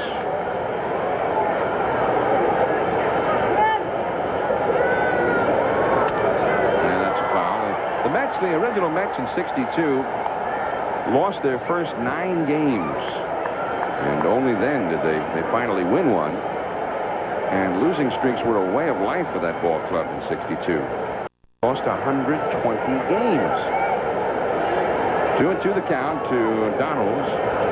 Struck him out with a changeup. 2 down. And that is 16 in a row retired by Belcher. And again, this is an excellent pitch because he has good arm speed with it. And it even sinks a little bit away from the left-hander. See how it's going down and away? Tough pitch to handle. And watch him, see if you can see him slow his arm motion down. You will not see that here, even though it's in slow motion. Good arm speed with that changeup. Here's Jeff Kent, and he takes ball 1. Those original Mets, they did have some some talented people. Gil Hodges was on that ball club. Had a left field to third baseman by the name of Frank Thomas. Good home run hitter. Hit 34 home runs that year for them. They had Richie Ashburn, an outstanding center fielder. Charlie Neal, very fine player. Felix Mantilla. Joe Christopher was in that club. Jim Hickman, who years later evolved into a great hitter, well, with the Cubs. But they also had some monumental failures. They had a guy in their rotation named Craig Anderson. Started out 3-1. They thought, hey, not bad. He was 3-1, and he finished 3-17. Just finished out a little 16-game losing streak is all. Strike 3. Belcher looks untouchable. 17 straight Mets and bit the dust. ESPN Sunday Night Baseball. There is Midtown Manhattan, or is that's downtown? Here's Tim Belcher using the changeup and the fastball to strike out the last two hitters. This is the changeup. See how he's choking it back in his fingers, and you can't get as much on it. That's the changeup. Moves away. And the fastball, you hold it right in the fingers and turn it loose. Swinging strike one by Joe Oliver, leading off in the 7th inning for the Reds. Oliver's grounded to second and fouled out to first. Geronimo Berroa and Bill Doran will follow in the 7th. 3-1, the Reds ahead. Donalds can't pick it up. Base hit for Oliver. You know, I've said this probably 100 times on the air. When a ball is hit that sharply, it's very difficult to barehand the ball. This ball is rolling pretty quickly. You can barehand the ball if it's almost about to stop. See, this is a bouncing ball. It's moving. That is very difficult for you to catch that barehanded. You catch it in your glove and make the throw. If you get him, you get him. If you don't, you don't. But you do not just give away the play like that to me. You have to use your glove when the ball is rolling quickly. So Joe Oliver continues a modest little hitting streak. 9 straight games. It is the best of his career. Berroa, first ball swinging. Who's going to get it? Anybody? The wind has picked up rather ferociously out toward left field. And I think that caused a little trouble there for Bonilla. That was, it was almost a straightaway center by the time he caught that one. Well, he called it right away, and the wind continued to push it towards center field. And after he had made the call, he had to continue over to get it. One away, Berroa retired. Oliver still at first, and here is Bill Doran. Struck out and flying to shallow right center. This guy, very fine major leaguer for years with Houston, now with Cincinnati. He is in a terrible slump right now. I think if the Reds look back over the winter, they made a lot of great trades, a lot of great moves. But the one move I think they regret more than any other would be that they let Mariano Duncan get away. Mariano Duncan had helped them win the World Championship, and Bill Doran was going to be their second baseman, so they felt that they could let Duncan go. But Duncan could play a lot of positions and was a very fine player for the Reds. A ball and a strike to count. Yeah, Duncan, he got something like 35 doubles or something for the Phillies. He's a fine player. Sid Fernandez trying to win his 12th game of the year, but he is trailing 3-1 in the 7th. 1 out, 1 on. 1-1 the count to Doran. Belcher is on deck. That's a pop-up foul, back out of play. Those original Mets, Joe, a lot of characters. In '62, of course, legendary figures they became over the years, but perhaps none more so than Marvelous Marv Throneberry. He once hit a triple and drove in 2 runs in a game against the Cubs. But Alex Grammas, the shortstop, saw that he had missed second. Started screaming to the outfield to get him the ball at second base so he could get him out on the appeal. But they threw to first instead where Ernie Banks was screaming for it. And Grammas said, "Ernie, throw the ball over to me at second." Ernie said, "No, he missed first too."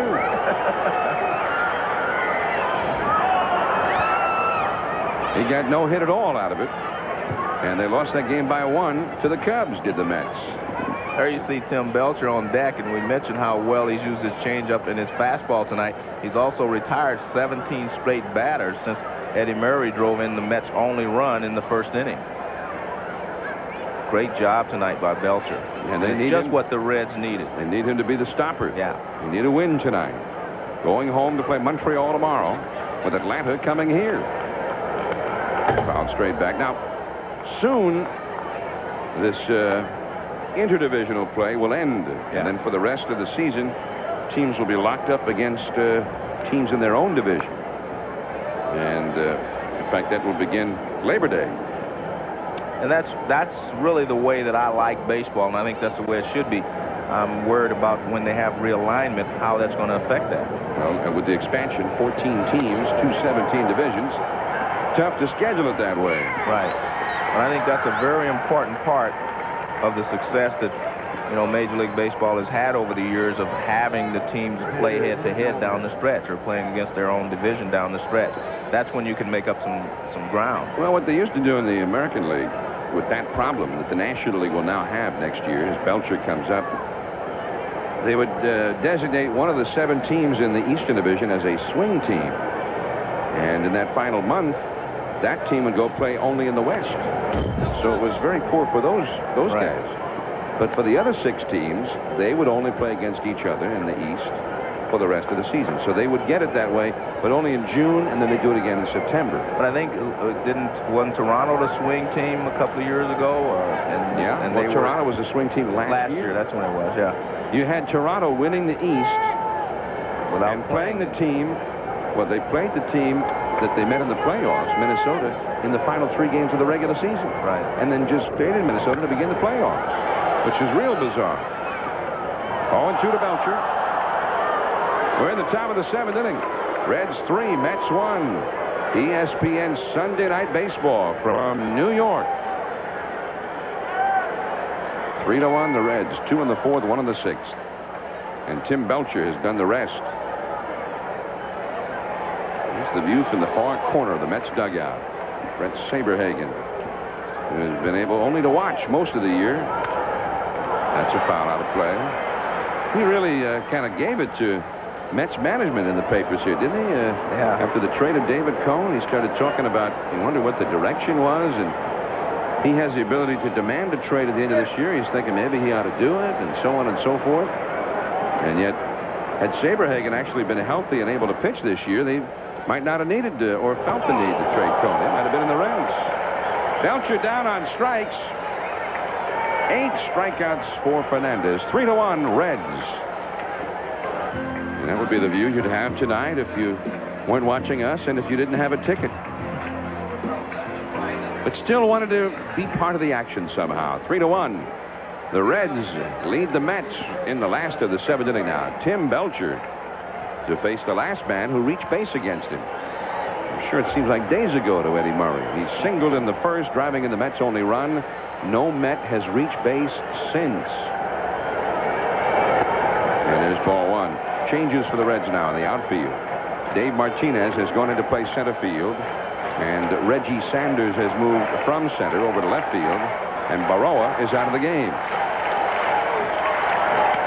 Murray fouls it away, and you hear some of the fans starting that "Let's Go Mets" chant, which they began so many years ago over at the old Polo Grounds. What a crazy ballpark that was, and yet I've always had a fascination with that ballpark, Joe. The longtime home of the Giants before they went to San Francisco. Oh, there's another changeup. 1-2 to Murray. Well, he threw the good fastball in on his hands, and Eddie was late on it, so now he figures I got to catch up with this next fastball, but it's a changeup, so he's way out in front. So that's what the effect the changeup will have on even the best of hitters. You see Eddie kind of shaking his head there. 23rd all-time, 411 home runs. Only one switch hitter ever hit more, Mickey Mantle. And 1-2, Murray has passed Mantle on the RBI list for switch hitters, which is quite an extraordinary achievement. Yeah. And Eddie, who does not keep track of records, nor does he even care about them at all, statistics of any kind other than wins and losses, he was rather pleased to have gotten that one with the name of Mantle there. I think he will care about them after he retires, but while you're playing, you shouldn't have to worry about it. But they will have more meaning for him after he retires, and he looks and sees that he accomplished some things that some of the greatest players who've ever lived did not. You know, he passed them in the standings or whatever. 3-2 to Murray. Now Bonilla follows, and Bass, so even if Eddie gets a walk here, somehow getting on base in any fashion, that will be valuable for the Mets here. Bobby Bowe waiting his turn on deck. 3-1, the Reds lead in the last of the 7th.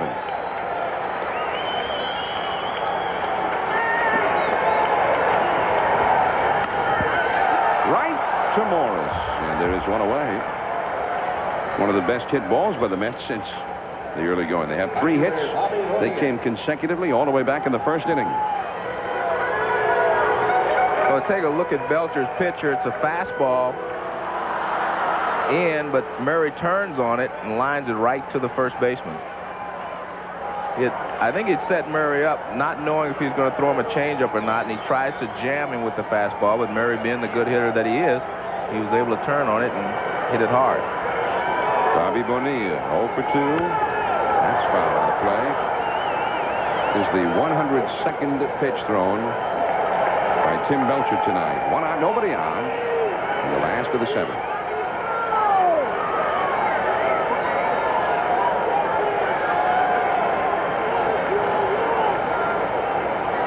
Ooh. Power against power there, and he chased the high, hard one out of the strike zone. 0-2. Belcher has always been very tough to handle when he gets the fastball up in the strike zone or even up and out of the strike zone. And here this was up and out. No chance for Bonilla on that particular swing. When I talked to Bonilla before, the series, he said, he's an easygoing individual, but according, due to some of the things that have happened here, press misconstruing some of the things he said he has not been allowed to be himself, and that is an easygoing guy. He's had to be more protective, and he doesn't like that. And that's why I say I think next year he will be, a real asset to the Mets. Not that he haven't been. I mean, if you look at these numbers here, he's got 17 home runs, and he's probably going to get 65 runs batted in. So not a lot of difference, except for the batting average. I mean, he got 63. Yeah, so he's going to get more than 75, I mean. Yeah. So, I mean, the Bobby Bonilla that we see is really the Bobby Bonilla that we have been seeing even in Pittsburgh. It's just in a different role. Here you're on a losing team, whereas when he was there, he was with a winning team, the Pirates, and the things that he did were really, recognized a little better.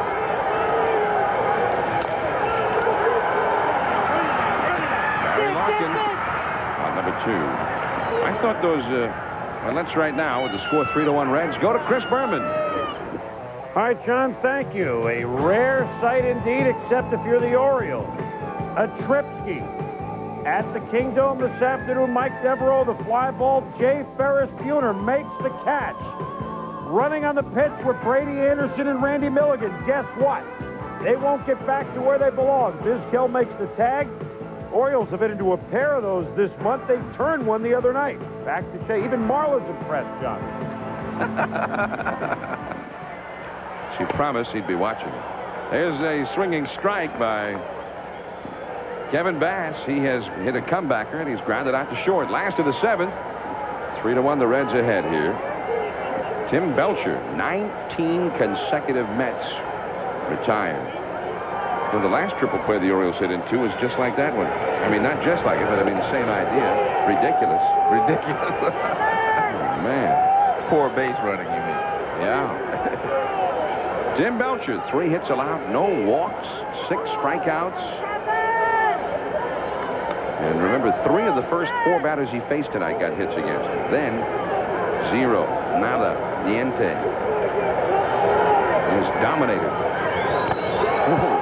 And continues to do so. 20 in a row retired. We go to the 8th inning now. Sanders, Morrison, Larkin, the top of the order. Tonight baseball, it's the Tim Belcher show. 3-1 Reds. We go to the 8th. And Tim Belcher has used the changeup very well tonight. Now, what the changeup causes you to do is have to wait and recognize the pitch. Now, he waits a little bit. Now, when he starts, look at this. His bat, he cannot get it back up to get to the fastball. Now the fastball is right by him. And that is all because of the changeup. Because you have to wait and recognize it, and when the high fastball comes, you do not have time to catch up with it. High heat right by him. So you can see he was late on it because he was waiting a little bit to recognize the pitch. He didn't want to commit on the fastball and it'd be a changeup. I love it when you talk like that. High heat. The high heat. Yeah, the hard cheese, Eckersley calls it. all of a sudden, Glenn Braggs just kind of bends over there. I mean, Reggie Sanders. Sanders bends over. Should have known it wasn't Braggs. Gun's too small. 3-1, the Reds lead. We're in the 8th inning. You know, I've been doing that Lee Haney workout every morning, but it really hasn't had any effect on me. No, hey, I've seen you. I've noticed. Yeah, but it hasn't had enough effect on me. Watching Braggs now is giving me the incentive to keep working. I saw you at the hot tub last week, one of the hotels we were in, and 3 women fainted. You took your shirt off. It was incredible. Reggie Sanders, and it is ball 1. Sid Fernandez now throwing 100 pitches in the ball game. Pitching pretty well tonight. He just was running to a pitcher who is a little hotter than he is so far tonight. The Reds have also sort of bunched the little bit they've done together. They got a walk and 2 doubles in the 4th for 2 runs, and then with 2 down in the 6th, they got a double and a single. And a blue single, you might add. That was almost caught. So 4 of their 5 hits have come in little flurries. 4 of the 5 hits by 2 hitters hitting back-to-back in the order. 1-1 to Sanders. That's a foul back over our heads and out of play. 1 ball and 2 strikes. There's another ball game going tonight down in Texas. The White Sox getting clobbered by the Texas Rangers 9-4. Chris Berman showed us earlier. Juan Gonzalez with his 37th home run. This guy's a baby still. He's what, 22 years old. Got 37 homers. And he was injured a little bit at the beginning of the season last year, so I guess this is his really first full year. Yeah, from opening day. Well, and he missed the last part last year. Exactly. Still drove in 102 runs at age 21. 37 homers for Gonzalez, and not even into September yet. Not many guys 22 years old have ever done that. Reggie Sanders with a count of 1-2. He'll be followed by Morris and then Larkin in the 8th inning. Shea Stadium. Turning back the clock tonight. The old uniform from 1962. Curveball misses. 2-2. They played in those days in the Polo Grounds. It was 483 feet to deepest center field.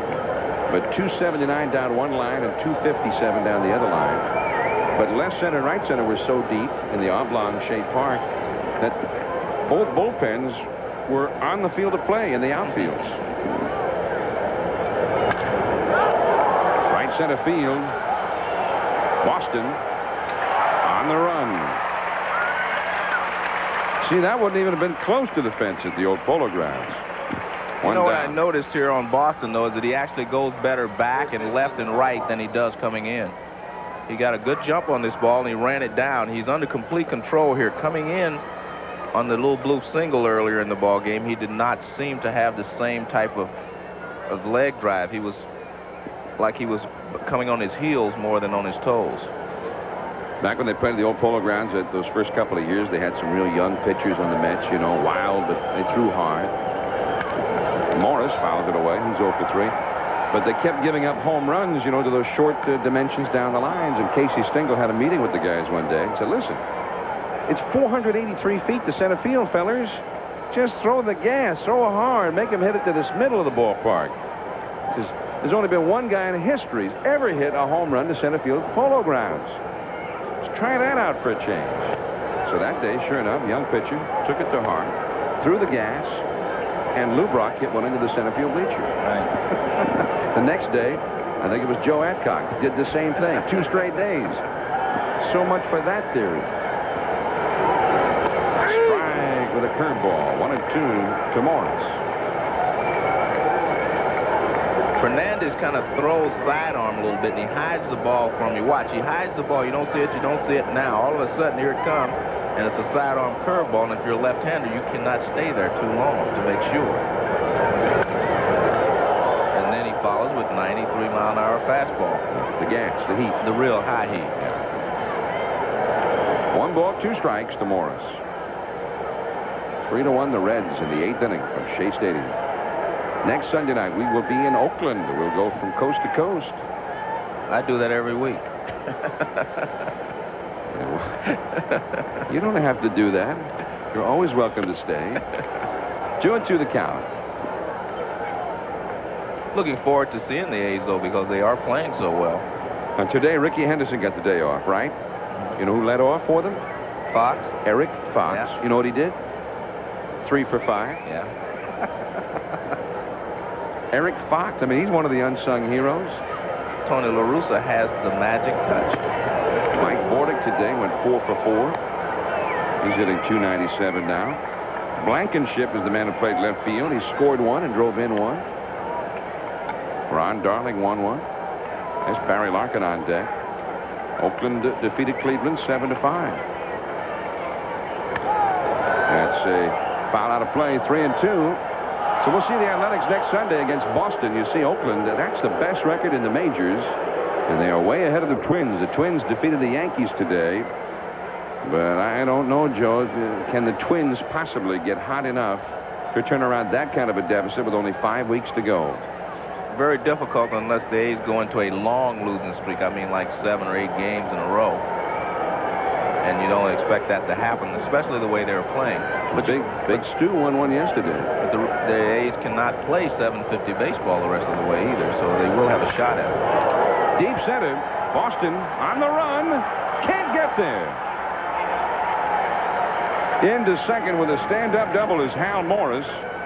He crossed him up with Boston over toward left center. And he hit it right out there where nobody was. I'm impressed because I've watched Hal Morris the entire game. He has not given in. He has been swinging hard the entire game. And he has 2 strikes here, and he takes his full hack at it.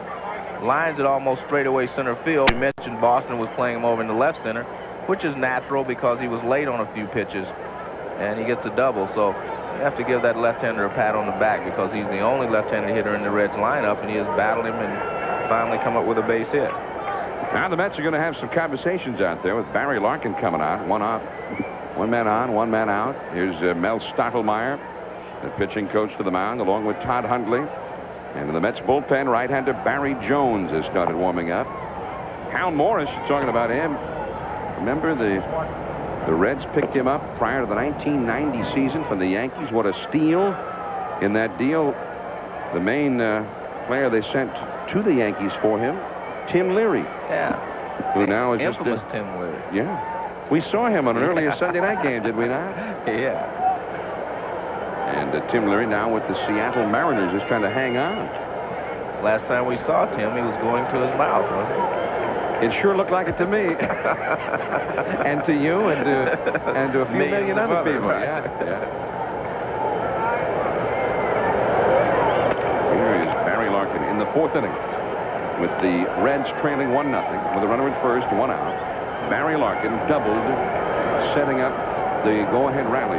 Then in the 6th inning, 2-1, 2 down and nobody on, he doubled again. And each time Glenn Braggs followed Larkin's doubles with base hits for all 3 of the runs for the Reds. Here's the curveball. 2-0 to Barry Larkin. Braggs on deck. And Braggs is working out. He was working out with a leaded pipe. Maybe he's working out in the on-deck circle, too. Now he's got that real light piece of lumber in his hand. He had a lead pipe as he was warming up. There's the lead pipe on the ground. I want arms that look like that, Joe. This is going to be an inspiration to me. Be a big hit at the beach. Hey, by this time next year, I'm going to have arms look just like that. Arms that look just like Glenn Braggs, or at least I'm going to get a Reds cap. At the very least, I'll get a hat that looks like that. I'll have to ask the Boomer about that. I'll ask Chris Berman about that next time we have a cut here. 3-0 the count to Barry Larkin here. And he walks. Which is not surprising because that's why Mel Stottlemyre went to the mound. He wanted to make sure that they did not give Larkin a chance to drive in this run from second base. It would give him a 4-1 lead. It was also buying some time, giving Barry Jones time to warm up in the bullpen. As you see, Stottlemyre's calling down to see if Jones is ready. Now, keep in mind, the Reds have a left-handed hitter in their bench who could hit, if Jones were to be summoned here, by the name of Paul O'Neill. Pretty good one. Well, and we're going to get a change here. A double switch. That's why you see Torborg going right to Bruce Froeming. You have to always ask tell the umpire before you make the switch if you're going to make a double switch. So you see coming in from left field is Kevin Bass. Mackie Sasser's going out there. Now Toborg heading to the mound and calling for Barry Jones. We'll see what Piniella does. 3-1 Reds. We'll be back. ESPN Sunday Night Baseball is brought to you by Old Milwaukee NA. For a non-alcoholic brew, it doesn't get any better than this. And by Charles Schwab & Company, offering you the Schwab no-fee IRA. Back here at Shea Stadium, 3-1. The Reds lead the Mets in a big ball game for Cincinnati. Sid Fernandez is finished. He was hoping to extend the Mets winning streak to 7, but they are trailing as he departs. And there is Barry Jones, the veteran right-hander, who all of a sudden this year was unwanted by the Phillies. They cut him loose. Well, he also got the win on Friday night in the first game. He came in and held the Reds, and the Mets came back with a couple of runs in the bottom of the 8th inning. Mackie Sasser is going to play left field. Sasser will hit in the number 9 spot in the batting order, which is 3rd the next time around. And Jones will hit in the number 6 spot. And there is the Terminator. You didn't really think that Lou Piniella was going to pinch hit for him, did you, after he showed him these guns? Well, that's right. I think he would have if he'd had the long sleeves on. If he had the long sleeves on, he may have pinch hit for him, but not with this display. Yeah. Wow. Where would you grab him to tell him you're not hitting? Man, you just keep doing whatever you've been doing, buddy. Tonight he is a double and a single, 3 runs batted in. That's off his foot. Oh, come on, Glenn. Are you saying that hurt? Come on. 0-1 the count. There is Al Morris. He doubled. He's at second base. And Barry Larkin, who walked, is at first base. 1 out, 2 on. 3-1.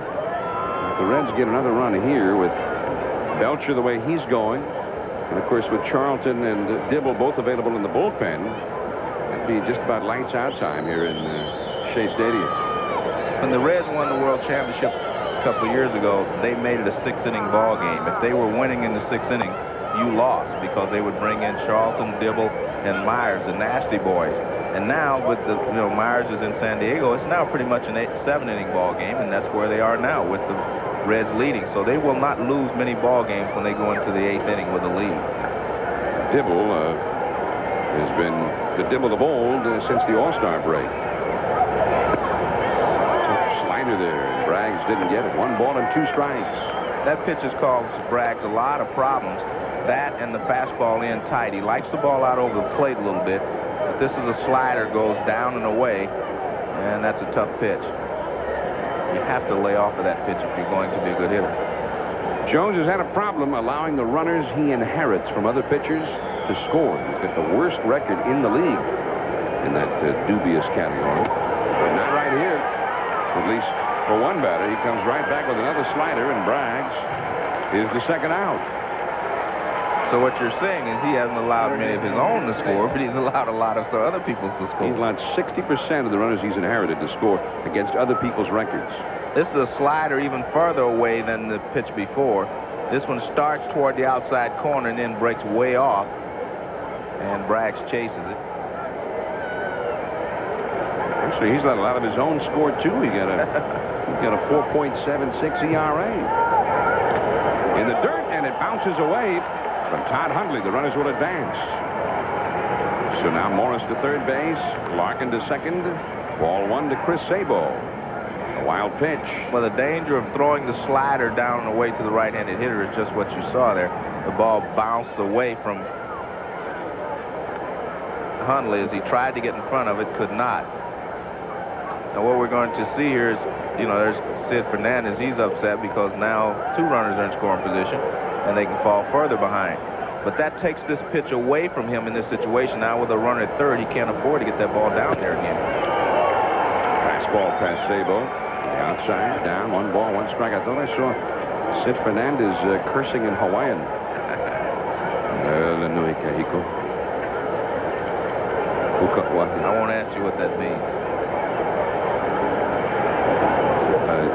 The literal translation? No, I won't ask. Go ahead. It's all right. No, what I actually said, it's really Hawaiian, but it means road closed. I think it's how you say it. Well, I think Fernandez is hoping that he can throw a roadblock up here for him and save these 2 runs. Because they belong to Sid's earned run average. He's Mary Jo's biggest fan for the moment. Ooh, tough one. 2-2 the count. Sabo 0 for 3 in the game. But he's just not the same. He got that ankle problem. It's been bothering him. There's been a lot of question as to whether he even should be playing at all. He has a lot of problems keeping the weight on his back foot. 2-2. 2 men in scoring position. Top of the 8th.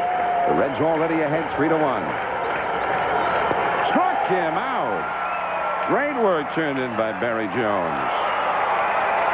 Mahalo. Aloha. Mahalo nui loa. So don't miss it. College football coming up on ESPN. Here we go to the last of the 8th inning. And we're wondering just how much longer Tim Belcher can keep this thing going. He has been perfect for 20 batters. 20 in a row. That's 6 2/3 innings of perfect pitching by Belcher. And he throws strike 1 to Todd Hundley. Hundley has bounced one to Belcher, and he is flying out deep to right center. That is strike 2. Well, Belcher has never been better. I don't think I've ever seen him pitch any better either. Used to be with Oakland, and before he ever got to the big ball club, he was traded to the Dodgers for Rick Honeycutt. This player to be named later. Honeycutt still pitching for the Athletics as a reliever. Today he got a save. Didn't use Eckersley today. It was interesting even how he got to Oakland, John. He was #1 draft choice with the New York Yankees, and he wasn't protected. They didn't think they had to, and Oakland claimed him. That's when they had the compensation draft. Exactly, compensation draft. He signed a free agent. And Oakland claimed him and was able to maintain his rights, even though the Yankees protested. And then they ended up trading him to the Los Angeles Dodgers. He pitched real well for the Dodgers, and then the Dodgers traded into the Reds for Eric Davis this past offseason. Finally, into right center field. Dave Martinez caught up to it for out number 1. Martinez is an excellent outfielder, and that's the reason that Piniella has him in the ball game now. He gets a great jump on the ball, runs well, and he always throws to the correct bait. Very good outfielder. Now Jeff McKnight will pinch it for Dick Schofield. McKnight, well traveled, long-time minor leaguer, 21 in a row, retired by Tim Belcher. And there's ball 1 to McKnight. Jeff, there's the bullpen. Paul Gibson and Lee Guterman, 2 left-handers warming up out there. Gibson, the last of the 8. Gibson was brought up to replace John Franco, who was put on the disabled list today. And we may have seen the last of Franco in 1992. Jeff McKnight's father, Jim, we're talking about 1962 tonight, right, with the 2 teams wearing the old uniforms from 62 at Shea Stadium.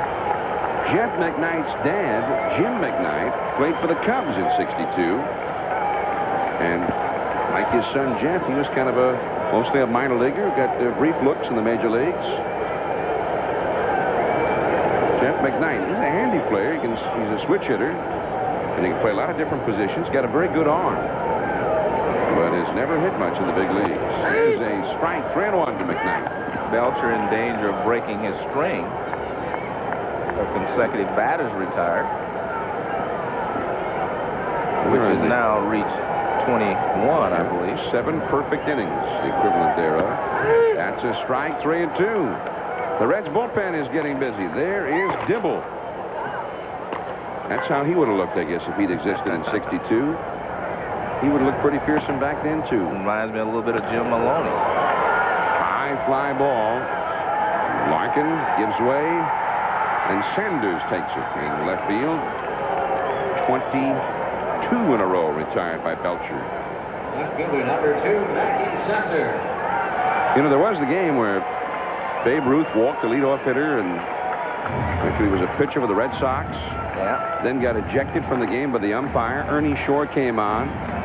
That runner then got thrown out trying to steal, And then Shore retired 26 straight batters. And until they changed the rules last year, he'd always been given credit for pitching a perfect game because a caught stealing in that situation is considered a batter faced, and he had retired 27 batters in a row. Well, Belcher gave up 3 hits to the first 4 batters he faced, and nothing since. 22 consecutive batters retired. Very Ernie Shore-like up till now. That's a foul off to the left. 0-2 the count. And remember, not only is he pitching an outstanding ball game tonight, he is doing it in the clutch. They need him to do it. They definitely need him to do it. Swindell is going to be out for a little while. They don't know how long, so they need a game from Belcher. That's fouled by Mackey Sasser. 0-2. Also, they've lost 3 in a row here to the Mets. They need a win tonight. They'll gain ground in Atlanta if they can get it.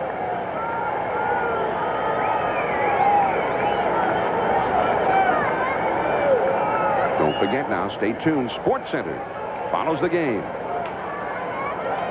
2 strikes. Right to Morris. Easy play. 23 in a row retired by Belcher. We go to the 9th inning. 3-1 Cincinnati. The Tim Belcher show tonight in the clutch. Maybe if the Reds come all the way back and win this thing, they'll point to tonight's ball game after losing 3 in a row here at Shea Stadium and say Tim Belcher was the man who helped turn them around. Belcher with a 3-hitter going, including 23 in a row retired. However, Rob Dibble is all warmed up, and Joe, we saw people shaking Belcher's hand. Well, maybe if they get to he's the 4th hitter this inning. If they get an opportunity to score a couple more runs, they may take it. Jeff McKnight stays in the ballgame, plays shortstop for the Mets after he hit for Schofield. Joe Oliver, the hitter, 1 for 3, had a bunt single his last time up. Here's Donalds. Full throw to Murray, but he was able to play it, and there is 1 away in the Cincinnati 9th inning. The Atlanta Braves were beaten today by Philadelphia 10-2. And the Braves, I'm sure, are here. Very short ride from Philadelphia up to New York. Tomorrow night, a doubleheader at Shea Stadium. The Braves and the Mets. Avery and Pete Smith will go. And the Braves need somebody to start pitching well again. But the one thing about the Braves, John, you know that they have the arms for that to happen. And if you're the Cincinnati Reds, you just have to win these ball games when the Braves lose, because the Braves can reel off 6 or 7 wins in a row with that starting pitching staff they have. And there is ball 1 to Dave Martinez for the first time. 1 ball and no strikes. 1 out and nobody on. Top of the 9th. 3-1. The Reds ahead. The Mets got 1 in the first. Eddie Murray singled it home. The Reds got 2 in the 4th on Bragg's 2-run double to take the lead, and 1 in the 6th on Bragg's 2-out RBI single to make it 3-1. 3-1. The Reds lead the Mets here in the 9th inning. Dave Martinez, another pretty good acquisition by general manager Bob Quinn. And, you know, that's what I don't understand. I keep reading that Quinn can't get a new contract in Cincinnati. He trades for Swindell. He trades for Belcher in the offseason. Tremendous trade. When everybody in baseball, they want pitching, right? Yeah. He gets 2 outstanding starters. Biff Roberts. This guy gets Scott Ruskin, Scott Bankhead to bolster the bullpen. And he can't seem to get a new contract. Well, we might also mention Lou Piniella doesn't have one for next year either. Lou Piniella. So will he be back next year in uniform? That's the question. That is interesting, and I think I read someplace where Quinn wants more than a 1-year deal. Tim Belcher is coming out into the on-deck circle, so we'll see. Although he may not even have the need to bat here. 2 down, nobody on. Doran, the hitter. Play. 0-1 the count. Now, Bill Doran has always been one of my favorite players because he's a very fine second baseman. I think the injuries to his back, I think, has taken its toll over the last few years, and his bat is not quite as quick as it was before. He's always had good hands, and now they're a little lazy at the plate. And I think that's due to the fact that he's had the back injury. Doran has fouled out to Donalds, the third baseman. 3 up and 3 down. And now we go to the 9th inning, and Rob Dibble is coming in. I'm not sure I understand this, because Belcher has retired 23 batters in a row. But of course, you've got to feel pretty secure with Dibble coming in too. Here we go to the last of the 9th inning. Sunday night baseball from New York, New York. 3-1, the Reds lead the Mets. Tim Belcher, we've seen the last of him, and the Mets are sure not sad to say goodbye. 23 Mets in a row, the last 23. Retired by Belcher, and even so, he gets the hook in favor of Rob Dibble, who is truly the hardest thrower in any uniform from any year you care to dress him in Major League Baseball today. And you see that 57 and 2/3 innings, 84 strikeouts. And only 26 bases on balls. So as hard as he throws, you might expect him to have a few more bases on balls, but he does throw strikes. The season started, Dibble was on the disabled list, remember. He had some tendonitis in his shoulder. The batter, Daryl Boston, hitting in the leadoff spot after Vince Coleman was ejected in the very first inning, arguing with Froeming. At first pitch by Dibble, 96 miles an hour. And ball 2 now to Boston. It still seems kind of risky to me when you've got Belcher rolling along. Nobody could possibly have been better than Belcher. Nobody had reached base against him for 7 2/3 innings, and now you go to Dibble. What if he doesn't have it tonight? 3-0. Managers are a little different in that, the way they think sometimes. In Friday night's game, the first game of the doubleheader, they had a 2-1 lead, and he didn't bring Dibble in. They brought in Bankhead, and the Reds lost that ball game, and then they went on to lose a doubleheader. So I think what you're seeing here is Lou Piniella saying, I'm going to go with my best now down the stretch, as that pitch is registered at 99 miles an hour, which I would question. 3-2. So I think you're seeing Lou Piniella saying, I'm not going to wait again as I did Friday night and maybe possibly lose that game, because as we mentioned, this is a must game for the Reds. Time taken now. Oliver's going to go chat with Dibble. The first half of the year for Dibble was a nightmare, and not merely professionally. He had a very poor first half of the Reds indeed, but also the Rob Dibble family with the birth of their child Ryan Lee Dibble, but prematurely. And the child was in the neonatal intensive care unit.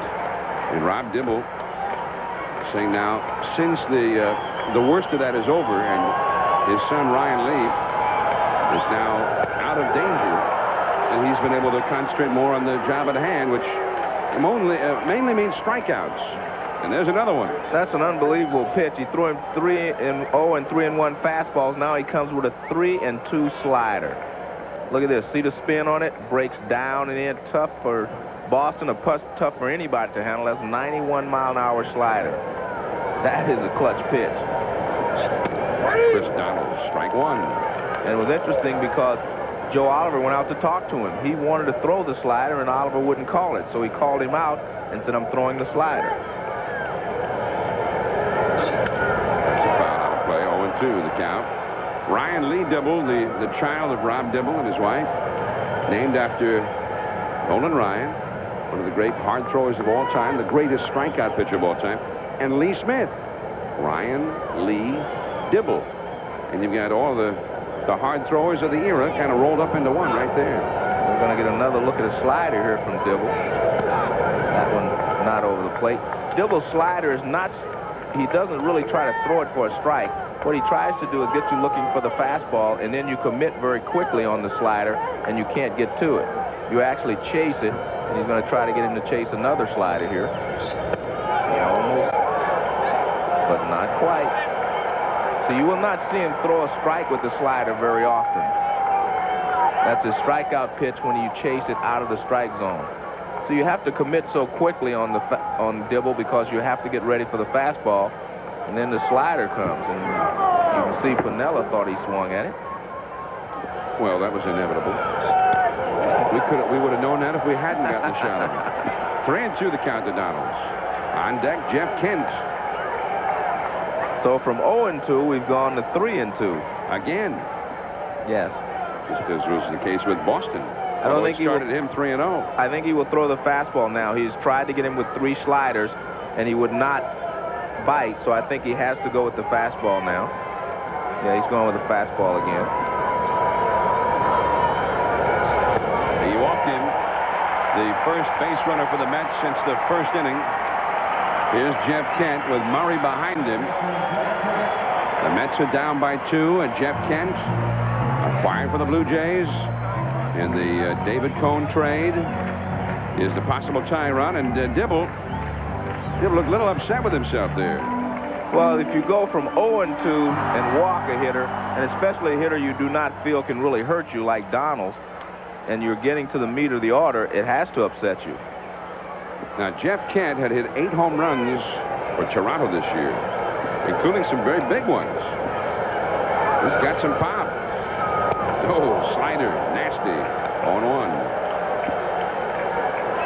And until you get a chance to see that slider, I mean, you just cannot adjust to it, because you have to be looking for the fastball from Dibble at all times. I don't care if he throws you 4 sliders in a row, you better look for the fastball.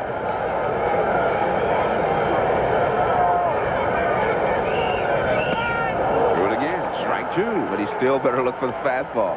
You can adjust to the slider sometimes if you're looking for the fastball. If you're looking slider and he throws you a fastball, no chance.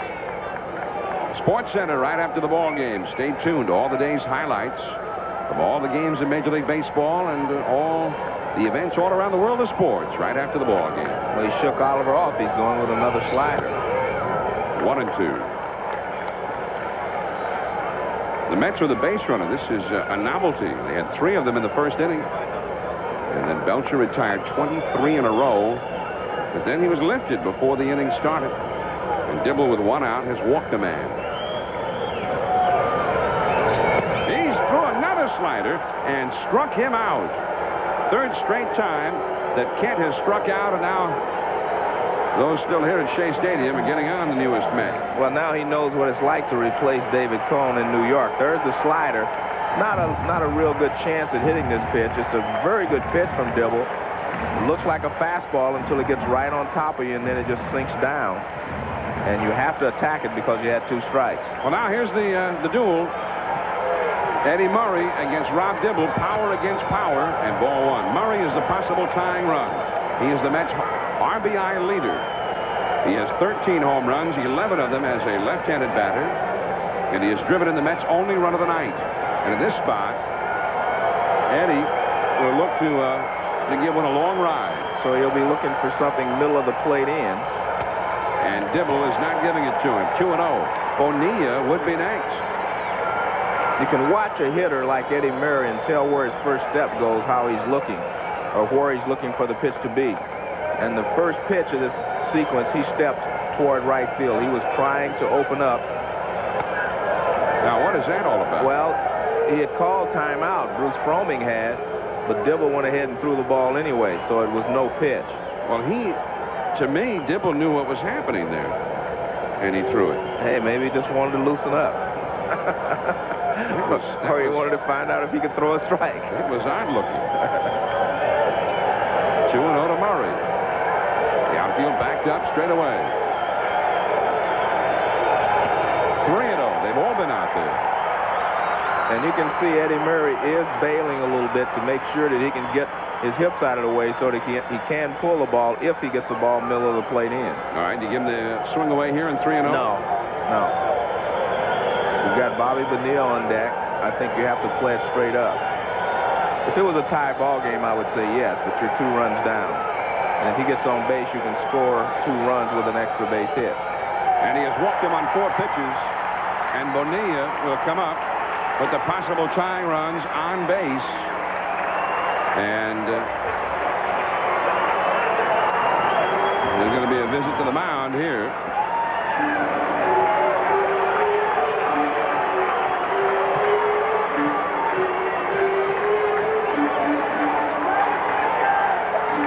it doesn't seem to be a quiet conversation there either. But I think what they're saying to Dibble is you don't have to be afraid of anyone with your fastball. And it looked like he was trying to stay away from Eddie Murray, even pitching around him almost. So Larry Rothschild, the pitching coach, back to the dugout. And now here we go. Bill Pacoda has come in to pinch run for Murray because he is the tying run, and you want some speed to score on an extra base hit. There's a drive, but it's going to stay in the ballpark, or is it? No! It's a home run! A 3-run homer for Bonilla, a line drive that cleared the wall, and the Mets have won it.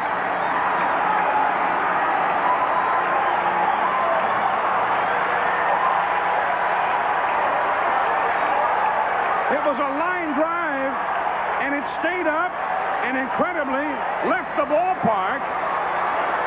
And Tim Belcher is sitting in the clubhouse wondering how he does not have a win. He had retired 23 in a row, and Piniella took him out. And the Reds have lost this game. Incredibly, 2 ninth-inning walks, and then Bobby Bonilla, who has been booed all year here at Shea Stadium and has performed terribly at home. He hits a screamer that would not come down until it was in the Mets bullpen, and now they want a curtain call from Bobby Bonilla. And the Reds are shocked and stunned. A game they had to win, which appeared that they had won. And Bonilla and the Mets have taken it away from him. Well, Bobby Bonilla got a low fastball. That's the easiest fastball to hit if you're going to hit Rob Dibble's fastball. Look, this pitch is down. He can handle that. The high fastball is Dibble's best pitch, and he's looking. He knows it's over the head of the outfielder. He thought it might have hit the fence, but it's out of here, and the Mets are the winners. And you see the reaction from the Mets dugout. And here's Dibble. Very upset, and he has reason to be upset. That is the first hit that Bobby Bonilla has ever had against Rob Dibble. He was 0 for his career. And in the Reds dugout in the clubhouse, shocked. The Reds are on a roll. And again, what if Belcher is taken out and Dibble doesn't get it done? He didn't. Well, it's very difficult to say. I think choice of pitches was the problem for Dibble. He did not challenge Eddie Murray when he had to. I think you have to challenge Eddie Murray because he is the tying run. You can't go with the winning run. A moment of glory for Bonilla. The Mets have won 7 in a row. See you next week. John Miller, Joe Morgan. Good night from Shea Stadium.